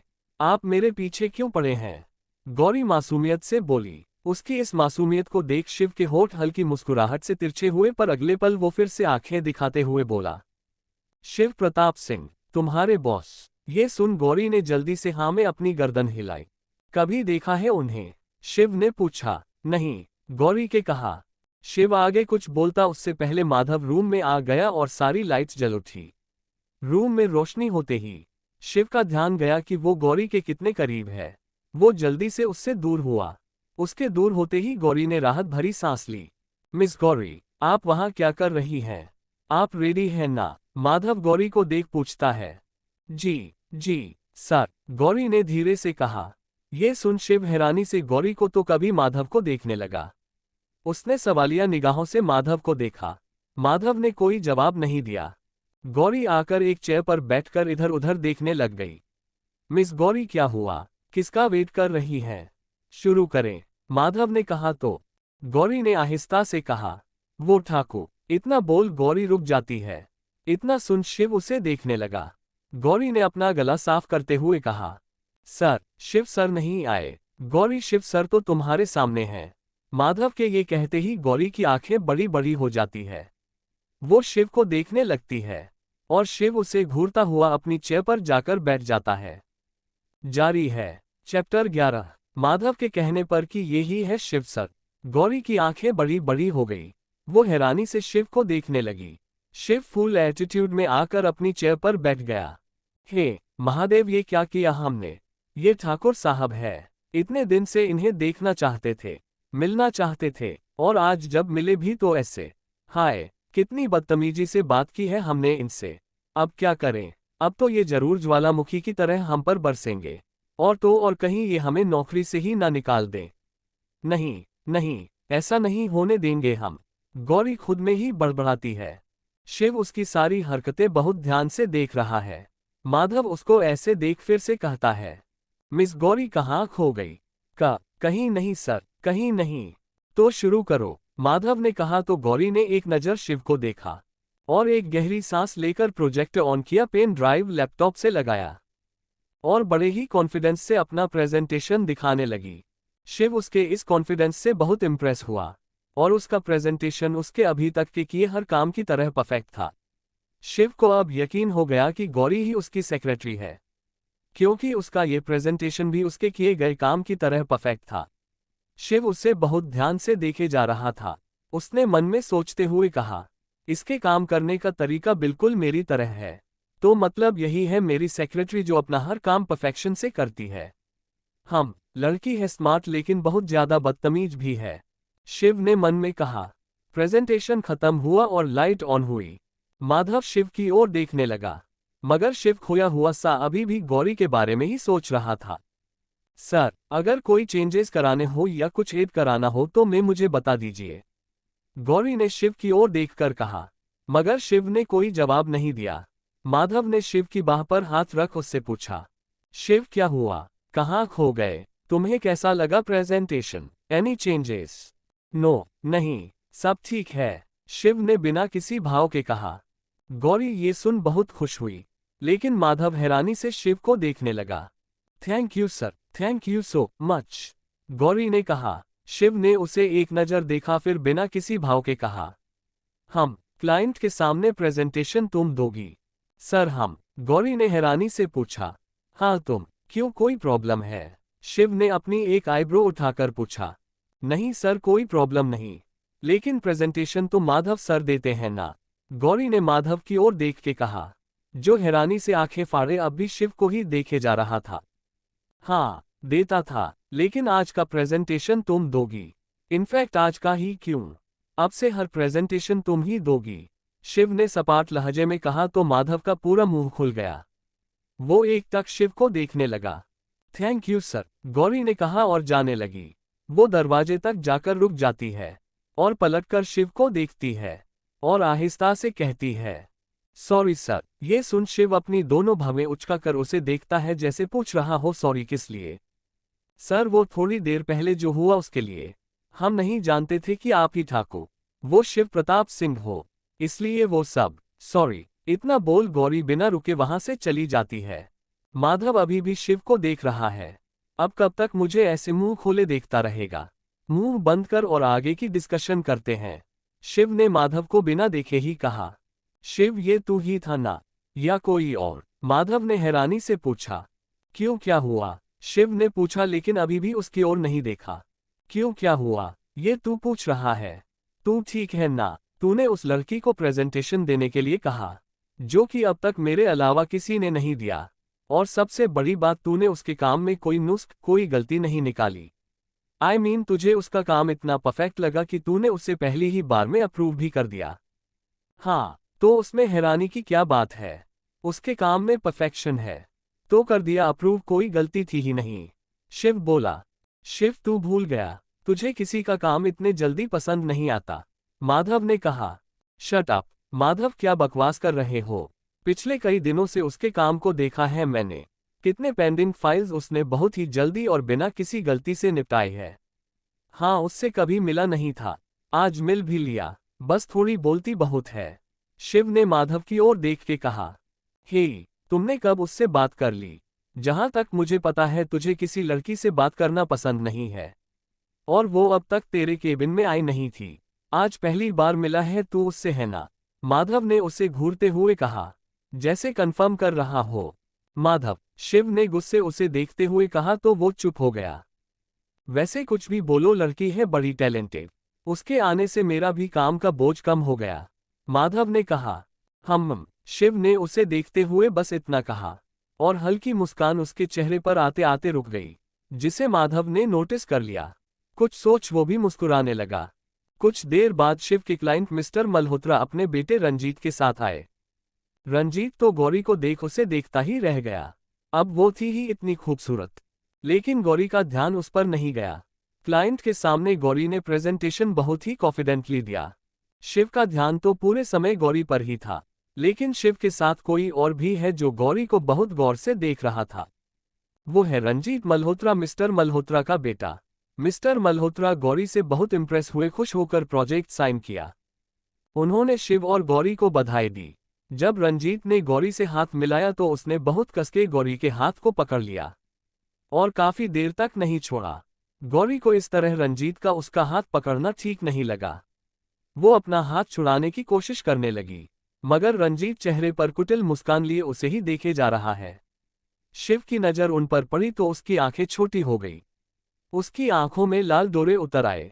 वो अपनी चेयर से उठकर गौरी की बगल आया और रंजीत से सख्त और सपाट लहजे में बोला, मिस्टर रंजीत, मिस गौरी का हाथ छोड़ दो। आइए मेरे केबिन में चलते हैं। ये सुन रंजीत सकपका गया और उसने गौरी का हाथ छोड़ दिया। गौरी ने शिव को कृतज्ञता की दृष्टि से देखा। जारी है, क्या होगा शिव और गौरी की लाइफ का अगला मोड़ रंजीत के आ जाने से। जानने लिए पढ़िए नेक्स्ट पार्ट। चैप्टर 12। शिव के सख्त लहजे और चेहरे के भाव देख रंजीत ने गौरी का हाथ तुरंत छोड़ दिया। येस मिस्टर सिंह, चलिए, रंजीत ने सकपकाते हुए कहा। गौरी ने शिव को कृतज्ञता के भाव से देखा। शिव ने उसे देखते हुए कहा, मिस गौरी आप जाइए, जब जरूरत होगी तो आपको बुला लिया जाएगा। इतना सुनते ही गौरी वहां से सीधा अपने केबिन में आ गई। केबिन में आकर उसने राहत की सांस ली। अपने हाथ पर नजर जाते ही उसे रंजीत का हाथ पकड़ना याद आया। वो अपना हाथ देखने लगी। उसे बहुत ही गंदी सी फीलिंग आ रही थी। वॉशरूम में जाकर अपना हाथ रगड़ रगड़ कर धोने लगी। उसे रंजीत का ऐसे छूना अच्छा नहीं लगा। अपने चेयर पर बैठ कुछ सोचने लगी थी कि थोड़ी देर बाद गौरी के केबिन का इंटरकॉम रिंग हुआ। उसने कॉल रिसीव किया। सामने से शिव की आवाज आई, मिस गौरी केबिन में आइए। इतना बोल शिव ने कॉल कट कर दिया। गौरी ने हैरानी से फोन की तरफ देखा। अजीब है, इनको तो पसंद नहीं है किसी का केबिन में आना, फिर अब हमें क्यों बुला रहे हैं। गौरी खुद से कहती है, खैर अब बुलाया है तो जाकर देखना पड़ेगा ना। चलो गौरी, चलकर देखो कि ठाकुर साहब अब क्या चाहते हैं। गौरी ये बोल शिव के केबिन के सामने आए। उसके दरवाजे पर नॉक करते ही अंदर से आवाज आती है, कम इन। गौरी हिचकिचाते हुए अंदर आए। उसे केबिन में देख माधव बड़ी हैरानी से उसे देखने लगा, क्योंकि आज से पहले शिव के केबिन में बिना माधव के जानकारी कोई नहीं आया, और कोई लेडी स्टाफ तो बिल्कुल भी नहीं, चाहे उसकी सेक्रेटरी ही क्यों ना हो। माधव आंखें फाड़े गौरी को देखने लगा। गौरी आप यहाँ, आपको यहाँ ऐसे नहीं आना चाहिए था। कोई काम था तो। माधव इतना ही बोल पाया था कि उसकी बात बीच में ही काट गौरी बोली, हमें सर ने बुलाया है। ये सुन माधव का पूरा मुंह खुल गया और वो शिव की ओर देखने लगा। शिव अपने लैपटॉप में नजरें गड़ाए हुए उनकी बातें सुन रहा था। उसने एक बार भी नजरें उठाकर नहीं देखा।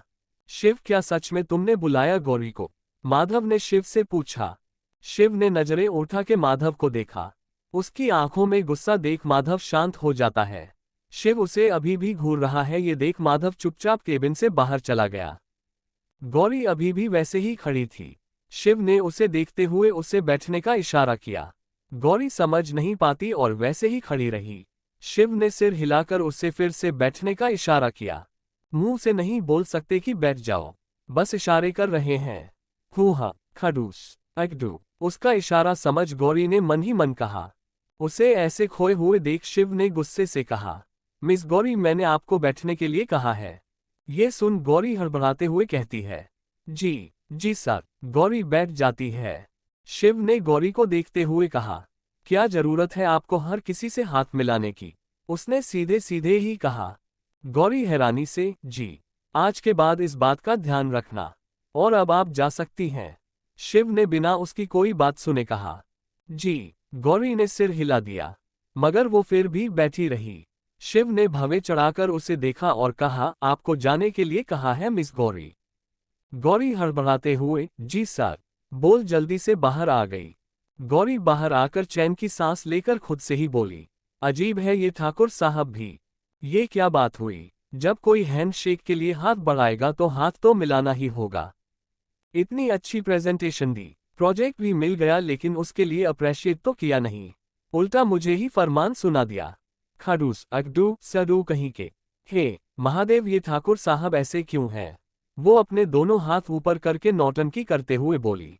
पास ही खड़ा माधव उसे शिव के बारे ऐसी बातें करते देख पहले तो हैरानी से आंखें फाड़े देखने लगा, फिर कुछ सोच मुस्कुराते हुए देखने लगता है। जब गौरी का ध्यान माधव पर गया तो वो चुपचाप सिर नीचे किए अपने केबिन में चली गई। लंच के लिए गौरी जब सबके साथ कैफेटेरिया में आई तो सभी उससे सवाल करने लगे। गौरी, सुना है आज सर ने तुम्हें अपने केबिन में बुलाया, आखिर तुम भी उन लकी लोगों की लिस्ट में आ गई। जिन्हें सर के केबिन में जाने का मौका मिलता है। और सुना है तुमने बहुत बढ़िया प्रेजेंटेशन भी दिया। सपना ने अपना टिफिन ओपन करते हुए पूछा। क्यों, ऐसा क्यों कह रही हैं आप? अगर उन्होंने ने हमें बुलाया तो कौन सी बड़ी बात हो गई? हम तो सेक्रेटरी हैं ना उनकी। गौरी ने बड़ी सहजता से कहा। यार पहले तो ये बताओ कि तुम अपने आप को हम कह क्यों कहती हो? ऐसा लगता है जैसे अपने साथ और जाने कितने लोगों के बारे में बात कर रही हो। विक्रम ने मजाकिया लहजे में कहा और चेयर खींच उसी टेबल पर बैठ गया। वो हम बनारस से हैं ना, महादेव की काशी विश्वनाथ की नगरी के। वहां ज्यादातर लोग खुद को हमसे ही संबोधित करते हैं। हमारी बूजी भी अपने लिए हम का प्रयोग करती हैं तो बचपन से हमें भी आदत लग गई। गौरी ने मुस्कुराते हुए कहा। अरे वो सब छोड़ो, पहले तो ये बताओ कि सर ने केबिन में बुलाया क्यों था? सपना ने उत्सुकता जताते हुए कहा। आप सबको ये जानने में इतनी दिलचस्पी क्यों है? हमें समझ नहीं आ रहा, गौरी ने कहा। तभी ज्योति अपनी आंखें बड़ी बड़ी कर बोली, गौरी तुम नहीं जानती ये कितनी बड़ी बात है। तुमसे पहले भी कितनी सेक्रेटरी आए और गई, लेकिन ज्यादा दिन टिक नहीं पाए। और उनके केबिन में तो किसी को भी जाने का मौका नहीं मिलता सिवाय कुछ लोगों के अलावा। और क्लाइंट के सामने प्रेजेंटेशन सिर्फ माधव सर देते हैं। काम चाहे किसी ने भी किया हो, उसे उसका क्रेडिट पूरा मिलता है, लेकिन फाइनल प्रेजेंटेशन सर के अप्रूवल के साथ माधव सर ही देते हैं। तुम्हें इतना बड़ा मौका मिला, इम्प्रेसिव। बस कुछ ही हफ्तों में तुमने सर को इम्प्रेस कर दिया अपने काम से। ये सुन गौरी मुंह बनाने लगी। जारी है चैप्टर 13। ज्योति ने जब गौरी से कहा कि लगता है सर तुझसे इम्प्रेस हो गए हैं तो गौरी मुंह बनाने लगी। वो मुंह बनाकर और अपनी आंखें छोटी कर बोली, इम्प्रेस वो भी ठाकुर साहब को? वो किसी से भी इम्प्रेस नहीं हो सकते। उनका चेहरा देखा है हमेशा एक्सप्रेशन लेस रहता है। पता ही नहीं चलता क्या चल रहा है उनके मन में। आंखें देखी है उनकी हमेशा गुस्से से लाल रहती है। ऐसा लगता है अपनी आंखों से ही सामने वाले को भस्म कर देंगे। अरे इतना बढ़िया प्रेजेंटेशन दिया, सराहना तो दूर मुस्कुराकर देखा तक नहीं हमें, उल्टा गुस्से से घूर रहे थे। अरे इतना सुंदर चेहरा दिया है महादेव ने, थोड़ा सा मुस्कुरा लेंगे तो और सुंदर लगेंगे। लेकिन नहीं, मुस्कुराने से शायद स्पेशल टैक्स लगता होगा जो गवर्नमेंट ने सिर्फ उन पर ही लगाया। शायद इसलिए ऐसा चेहरा लेकर घूमते रहते हैं। अकड़ू कहीं के। गौरी अपनी ही धुन में न जाने क्या क्या बड़बड़ाए जा रही थी, जिसे उसके पीछे खड़े शिव ने सब सुन लिया।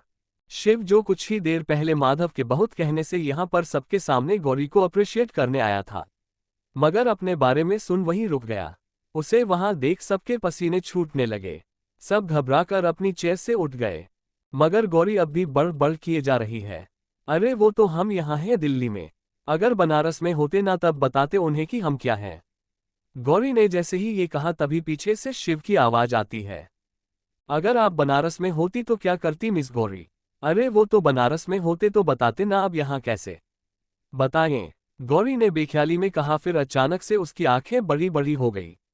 वो पीछे पलटकर देखती है तो शिव को देख उसकी सांस अटक जाती है।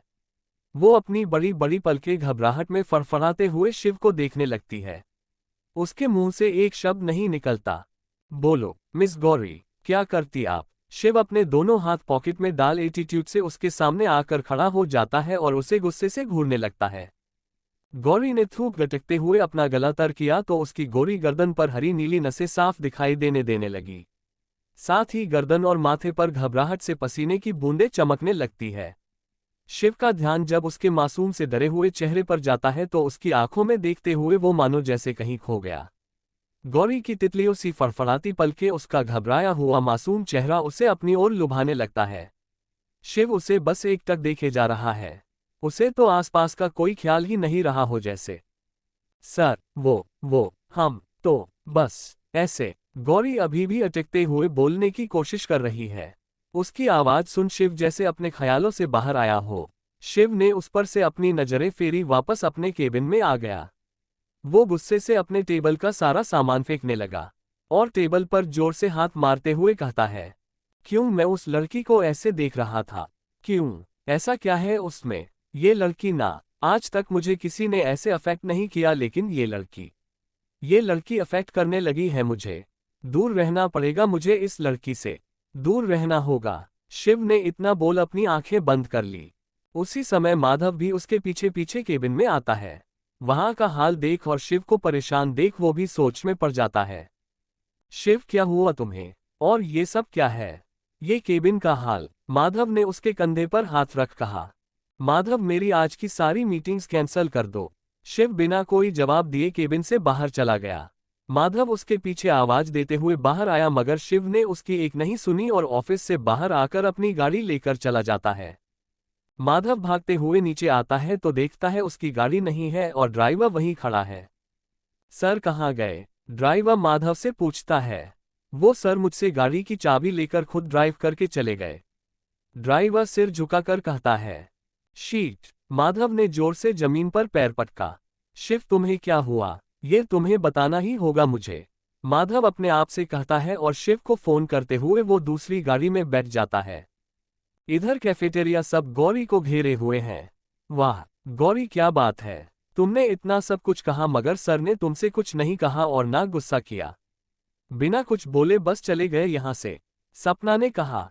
तुमने ऐसा कौन सा जादू कर दिया है जो सर चुपचाप यहाँ से चले गए? जूही ने कहा। हाँ सही कहा तुमने जूही, अगर गौरी की जगह कोई और होता ना तो उसकी नौकरी तो आज चली ही जाती बाय गॉड। विक्रम ने सहमति जताते हुए कहा। गौरी रोनी शक्ल बनाकर बोली, कोई जादू वादू नहीं किया है हमने, और सर चुप थे, इसके पीछे भी जरूर कोई बात होगी। हमें जाने ऐसा क्यों लगता है कि तूफान से पहले की शांति है। हे महादेव, प्लीज हमें बचा लेना लावासुर से, वरना तो वो अपनी लाल आंखों से ही मुझे पूरा का पूरा निगल जाएंगे और डकार भी नहीं लेंगे। गौरी ने इतना बोल फिर से अपने आसपास देखा तो सब उसे ही घूर रहे थे।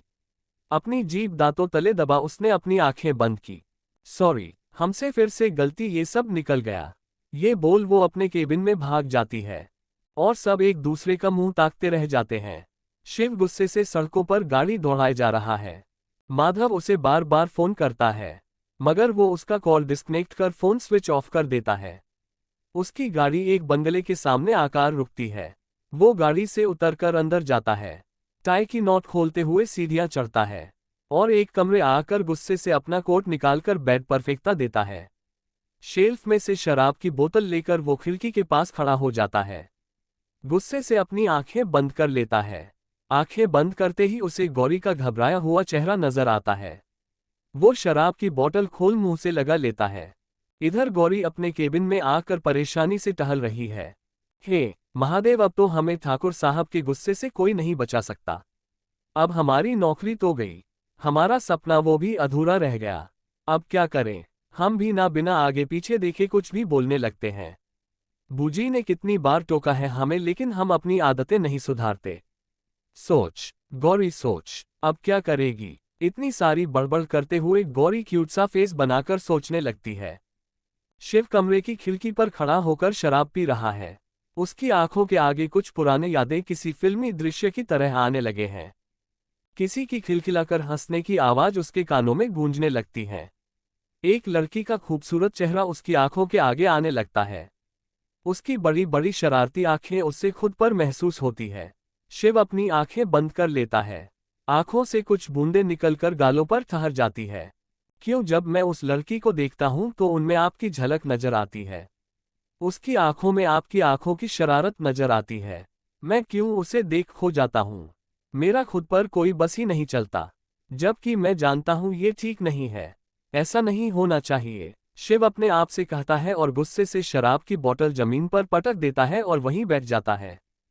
जारी है। चैप्टर 14। शाम को जब गौरी ऑफिस से घर आई तो उसे सोसाइटी गेट पर सुमन मिल गई। सुमन को दिल गौरी खुशी से सुमन को गले लगा लेती है।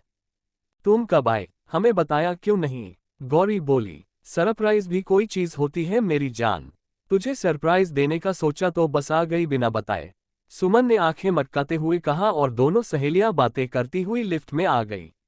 लिफ्ट 6th फ्लोर पर आकर रुकती है। लिफ्ट से बाहर आकर गौरी अपने फ्लैट का लॉक खोला और दोनों अंदर आती हैं। फ्लैट देख सुमन बहुत खुश होती है। वाह, बहुत ही बढ़िया घर मिला है तुझे तो तेरे ऑफिस से, सुमन चारों तरफ देखकर कहती है। हम, गौरी ने मुस्कुराकर कहा और सुमन का सामान एक रूम में रखते हुए बोली, तुम थोड़ी देर आराम कर लो, तब तक हम डिनर की तैयारी करते हैं, फिर रात भर खूब सारी बातें करेंगे। हाँ, सुमन ने भी खुश होकर कहा। तो गौरी किचन में चली गई। गौरी के दिमाग में अभी भी सिर्फ शिव ही चल रहा था, पता नहीं कल क्या होगा। एक काम करती हूँ, कल ना सबसे पहले जाकर ठाकुर साहब से माफी मांग लूंगी। जानती हूँ गुस्सा करेंगे लेकिन सुन लूंगी।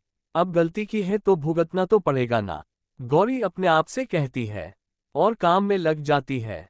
दोनों सहेलियां डिनर के बाद खूब सारी बातें करती हुई पता नहीं कब दोनों को नींद लग गई। आज गौरी के साथ सुमन भी ऑफिस आती है। उसे इसी ऑफिस में रिसेप्शनिस्ट की जॉब मिल जाती है। गौरी ने सबसे पहले सुमन को गुप्ता जी से मिलवाया, फिर उसे उसकी डेस्क पर बैठा उसे काम समझाती है और अपने केबिन में आ जाती है। गौरी शिव से माफी मांगने उसके केबिन में कैसे जाए, यही सोचने में लगी रहती है। कुछ देर बाद वो केबिन से बाहर आए और शिव के केबिन में जाने लगी। माधव उसे बाहर ही मिल जाता है। वो माधव से पूछती है, सर, शिव सर आ गए क्या? नहीं सर, अभी तक नहीं आए, शायद आज आए भी ना। माधव चिढ़ते हुए कहा, क्यों, मेरी बात से इतना नाराज हो गए कि आज ऑफिस ही नहीं आए? अरे ऐसी भी क्या नाराजगी? हे महादेव, अब क्या होगा? अब हम माफी कैसे मांगेंगे?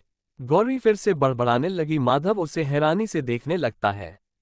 जब गौरी का ध्यान माधव पर गया तो वो थोड़ा संभलते हुए अपना गला साफ कर बोलती है, सर, क्यों नहीं आए? उनको कोई काम है, इसलिए नहीं आए, माधव ने कहा तो गौरी वापस अपने केबिन में आकर काम करने लगती है।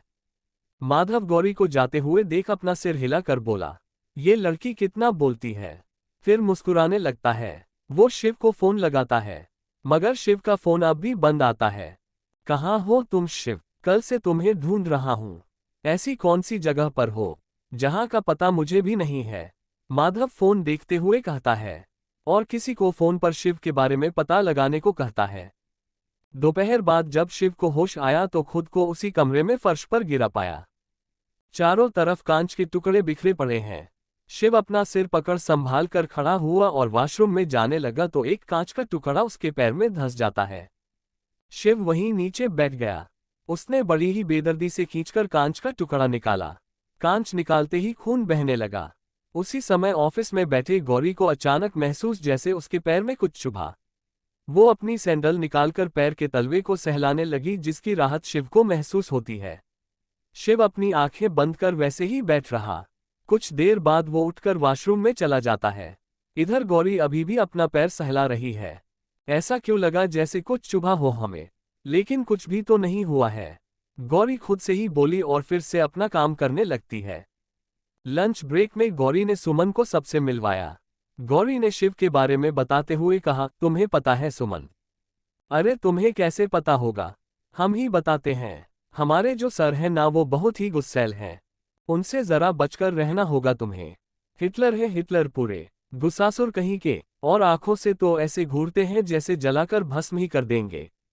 हम बता रहे हैं तुम्हें सुमन, बहुत ही अकड़ू और खड़ूस किस्म के इंसान है, जिन्हें मुस्कुराना तो बिल्कुल भी नहीं आता। गौरी फिर से एक बार अपना शिव पुराण सुनाने में लग गई और एक बार फिर सब उसे मुंह खोले देखने लगे।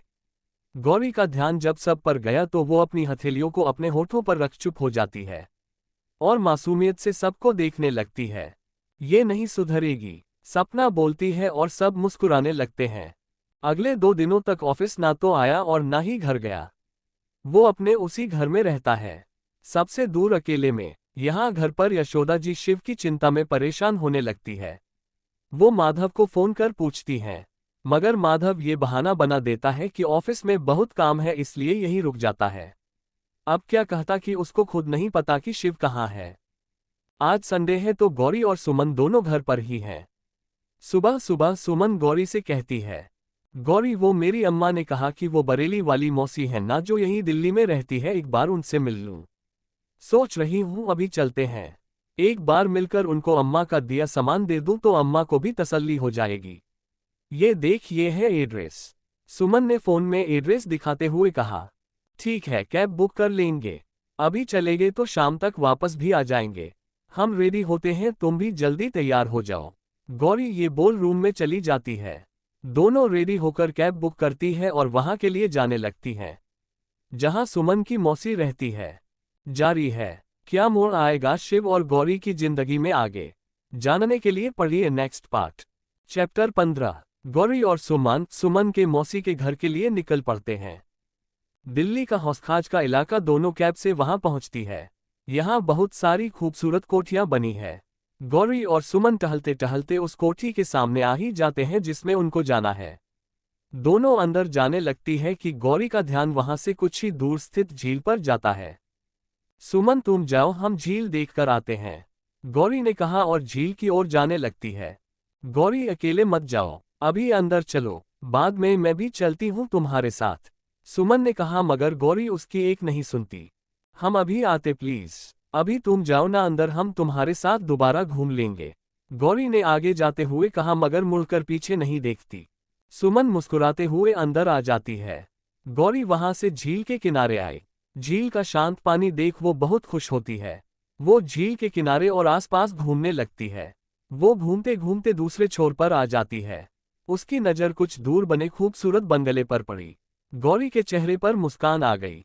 गौरी कुतूहलवश बंगले को पास आकर देखने लगती है। हाय, कितनी खूबसूरत कोठी है, लगता है किसी ने बहुत मन से बनाई है, अंदर चलकर देखें क्या, गौरी आंखें मटकाते हुए खुद से कहती है। नहीं नहीं, ऐसे किसी के घर बिना पूछे जाना ठीक नहीं। गौरी फिर से बोली, हम क्या चोरी करने जा रहे हैं, हम तो सिर्फ कोठी देखकर वापस आ जाएंगे।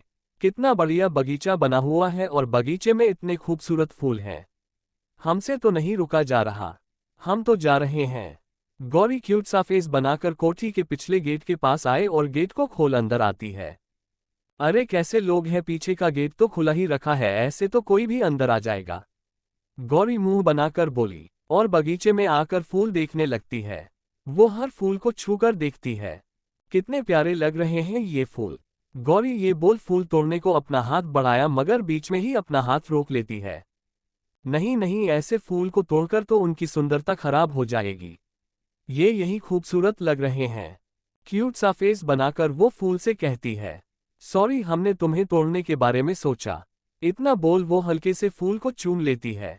कोठी की खिड़की पर खड़े शिव की नज़र बाहर जब बगीचे की ओर जाती है तो फूलों के बीच गौरी को देख वो हैरान हो जाता है।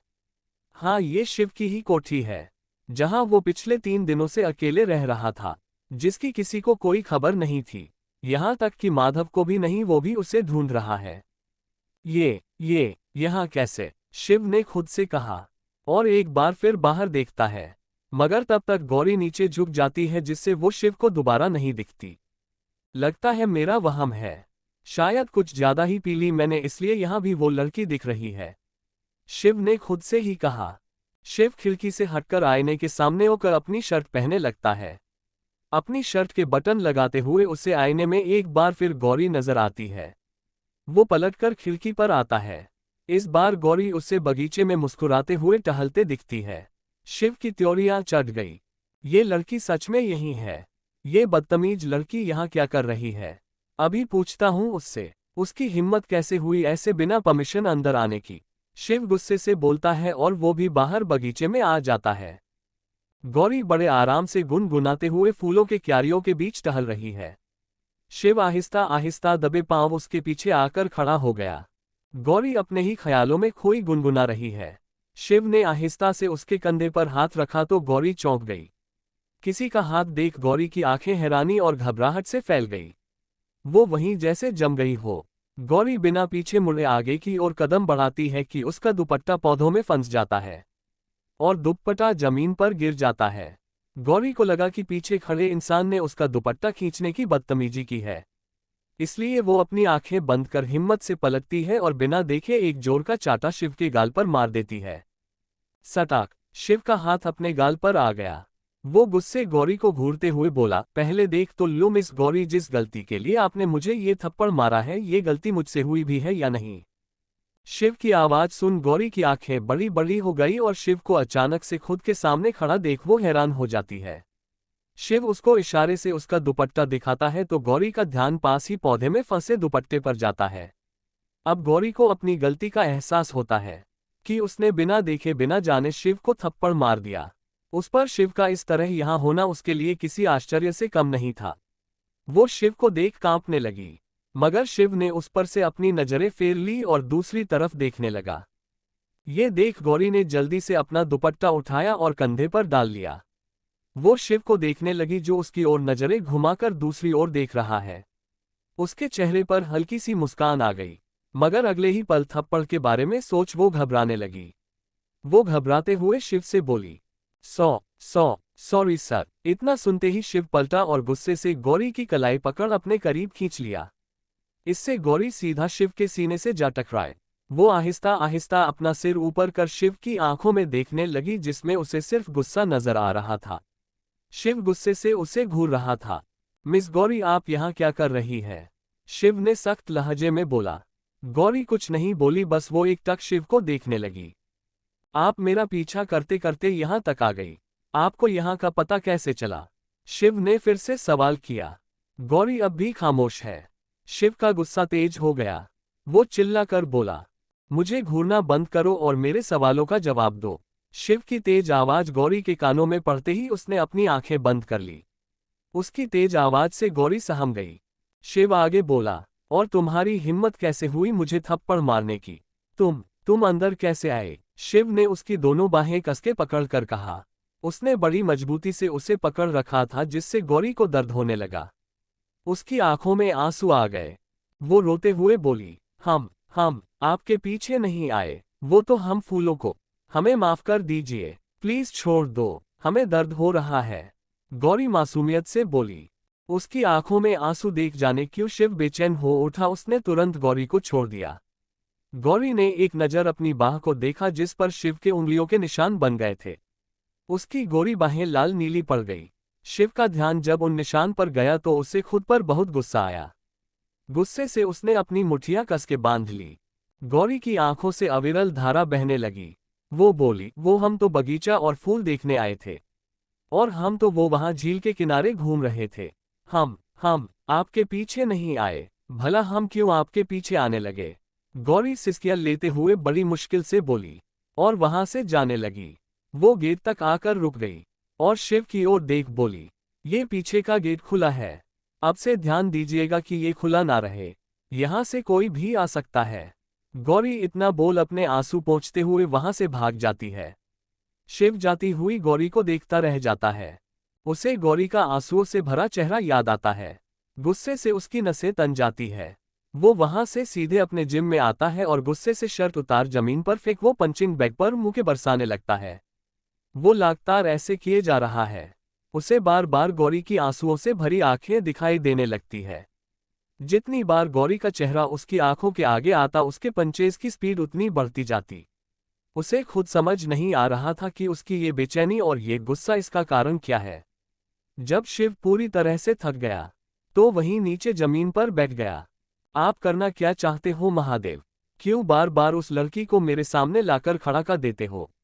क्यों? मुझे उसके आंसुओं से फर्क पड़ रहा है। क्यों इतने सारे क्यों हैं, मगर जवाब एक भी नहीं। इतने सालों बाद ये बेचैनी, ये एहसास जिनसे मैं हमेशा भागता रहा हूं, मैं फिर क्यों महसूस कर रहा हूं? शिव चीख चीख कर अपने महादेव से सवाल करता है, मगर वहां कोई नहीं होता शिव की आवाज सुनने वाला, सिवाय उसके महादेव के। जारी है। आपको स्टोरी कैसी लगी जरूर कमेंट करें। थैंक्स।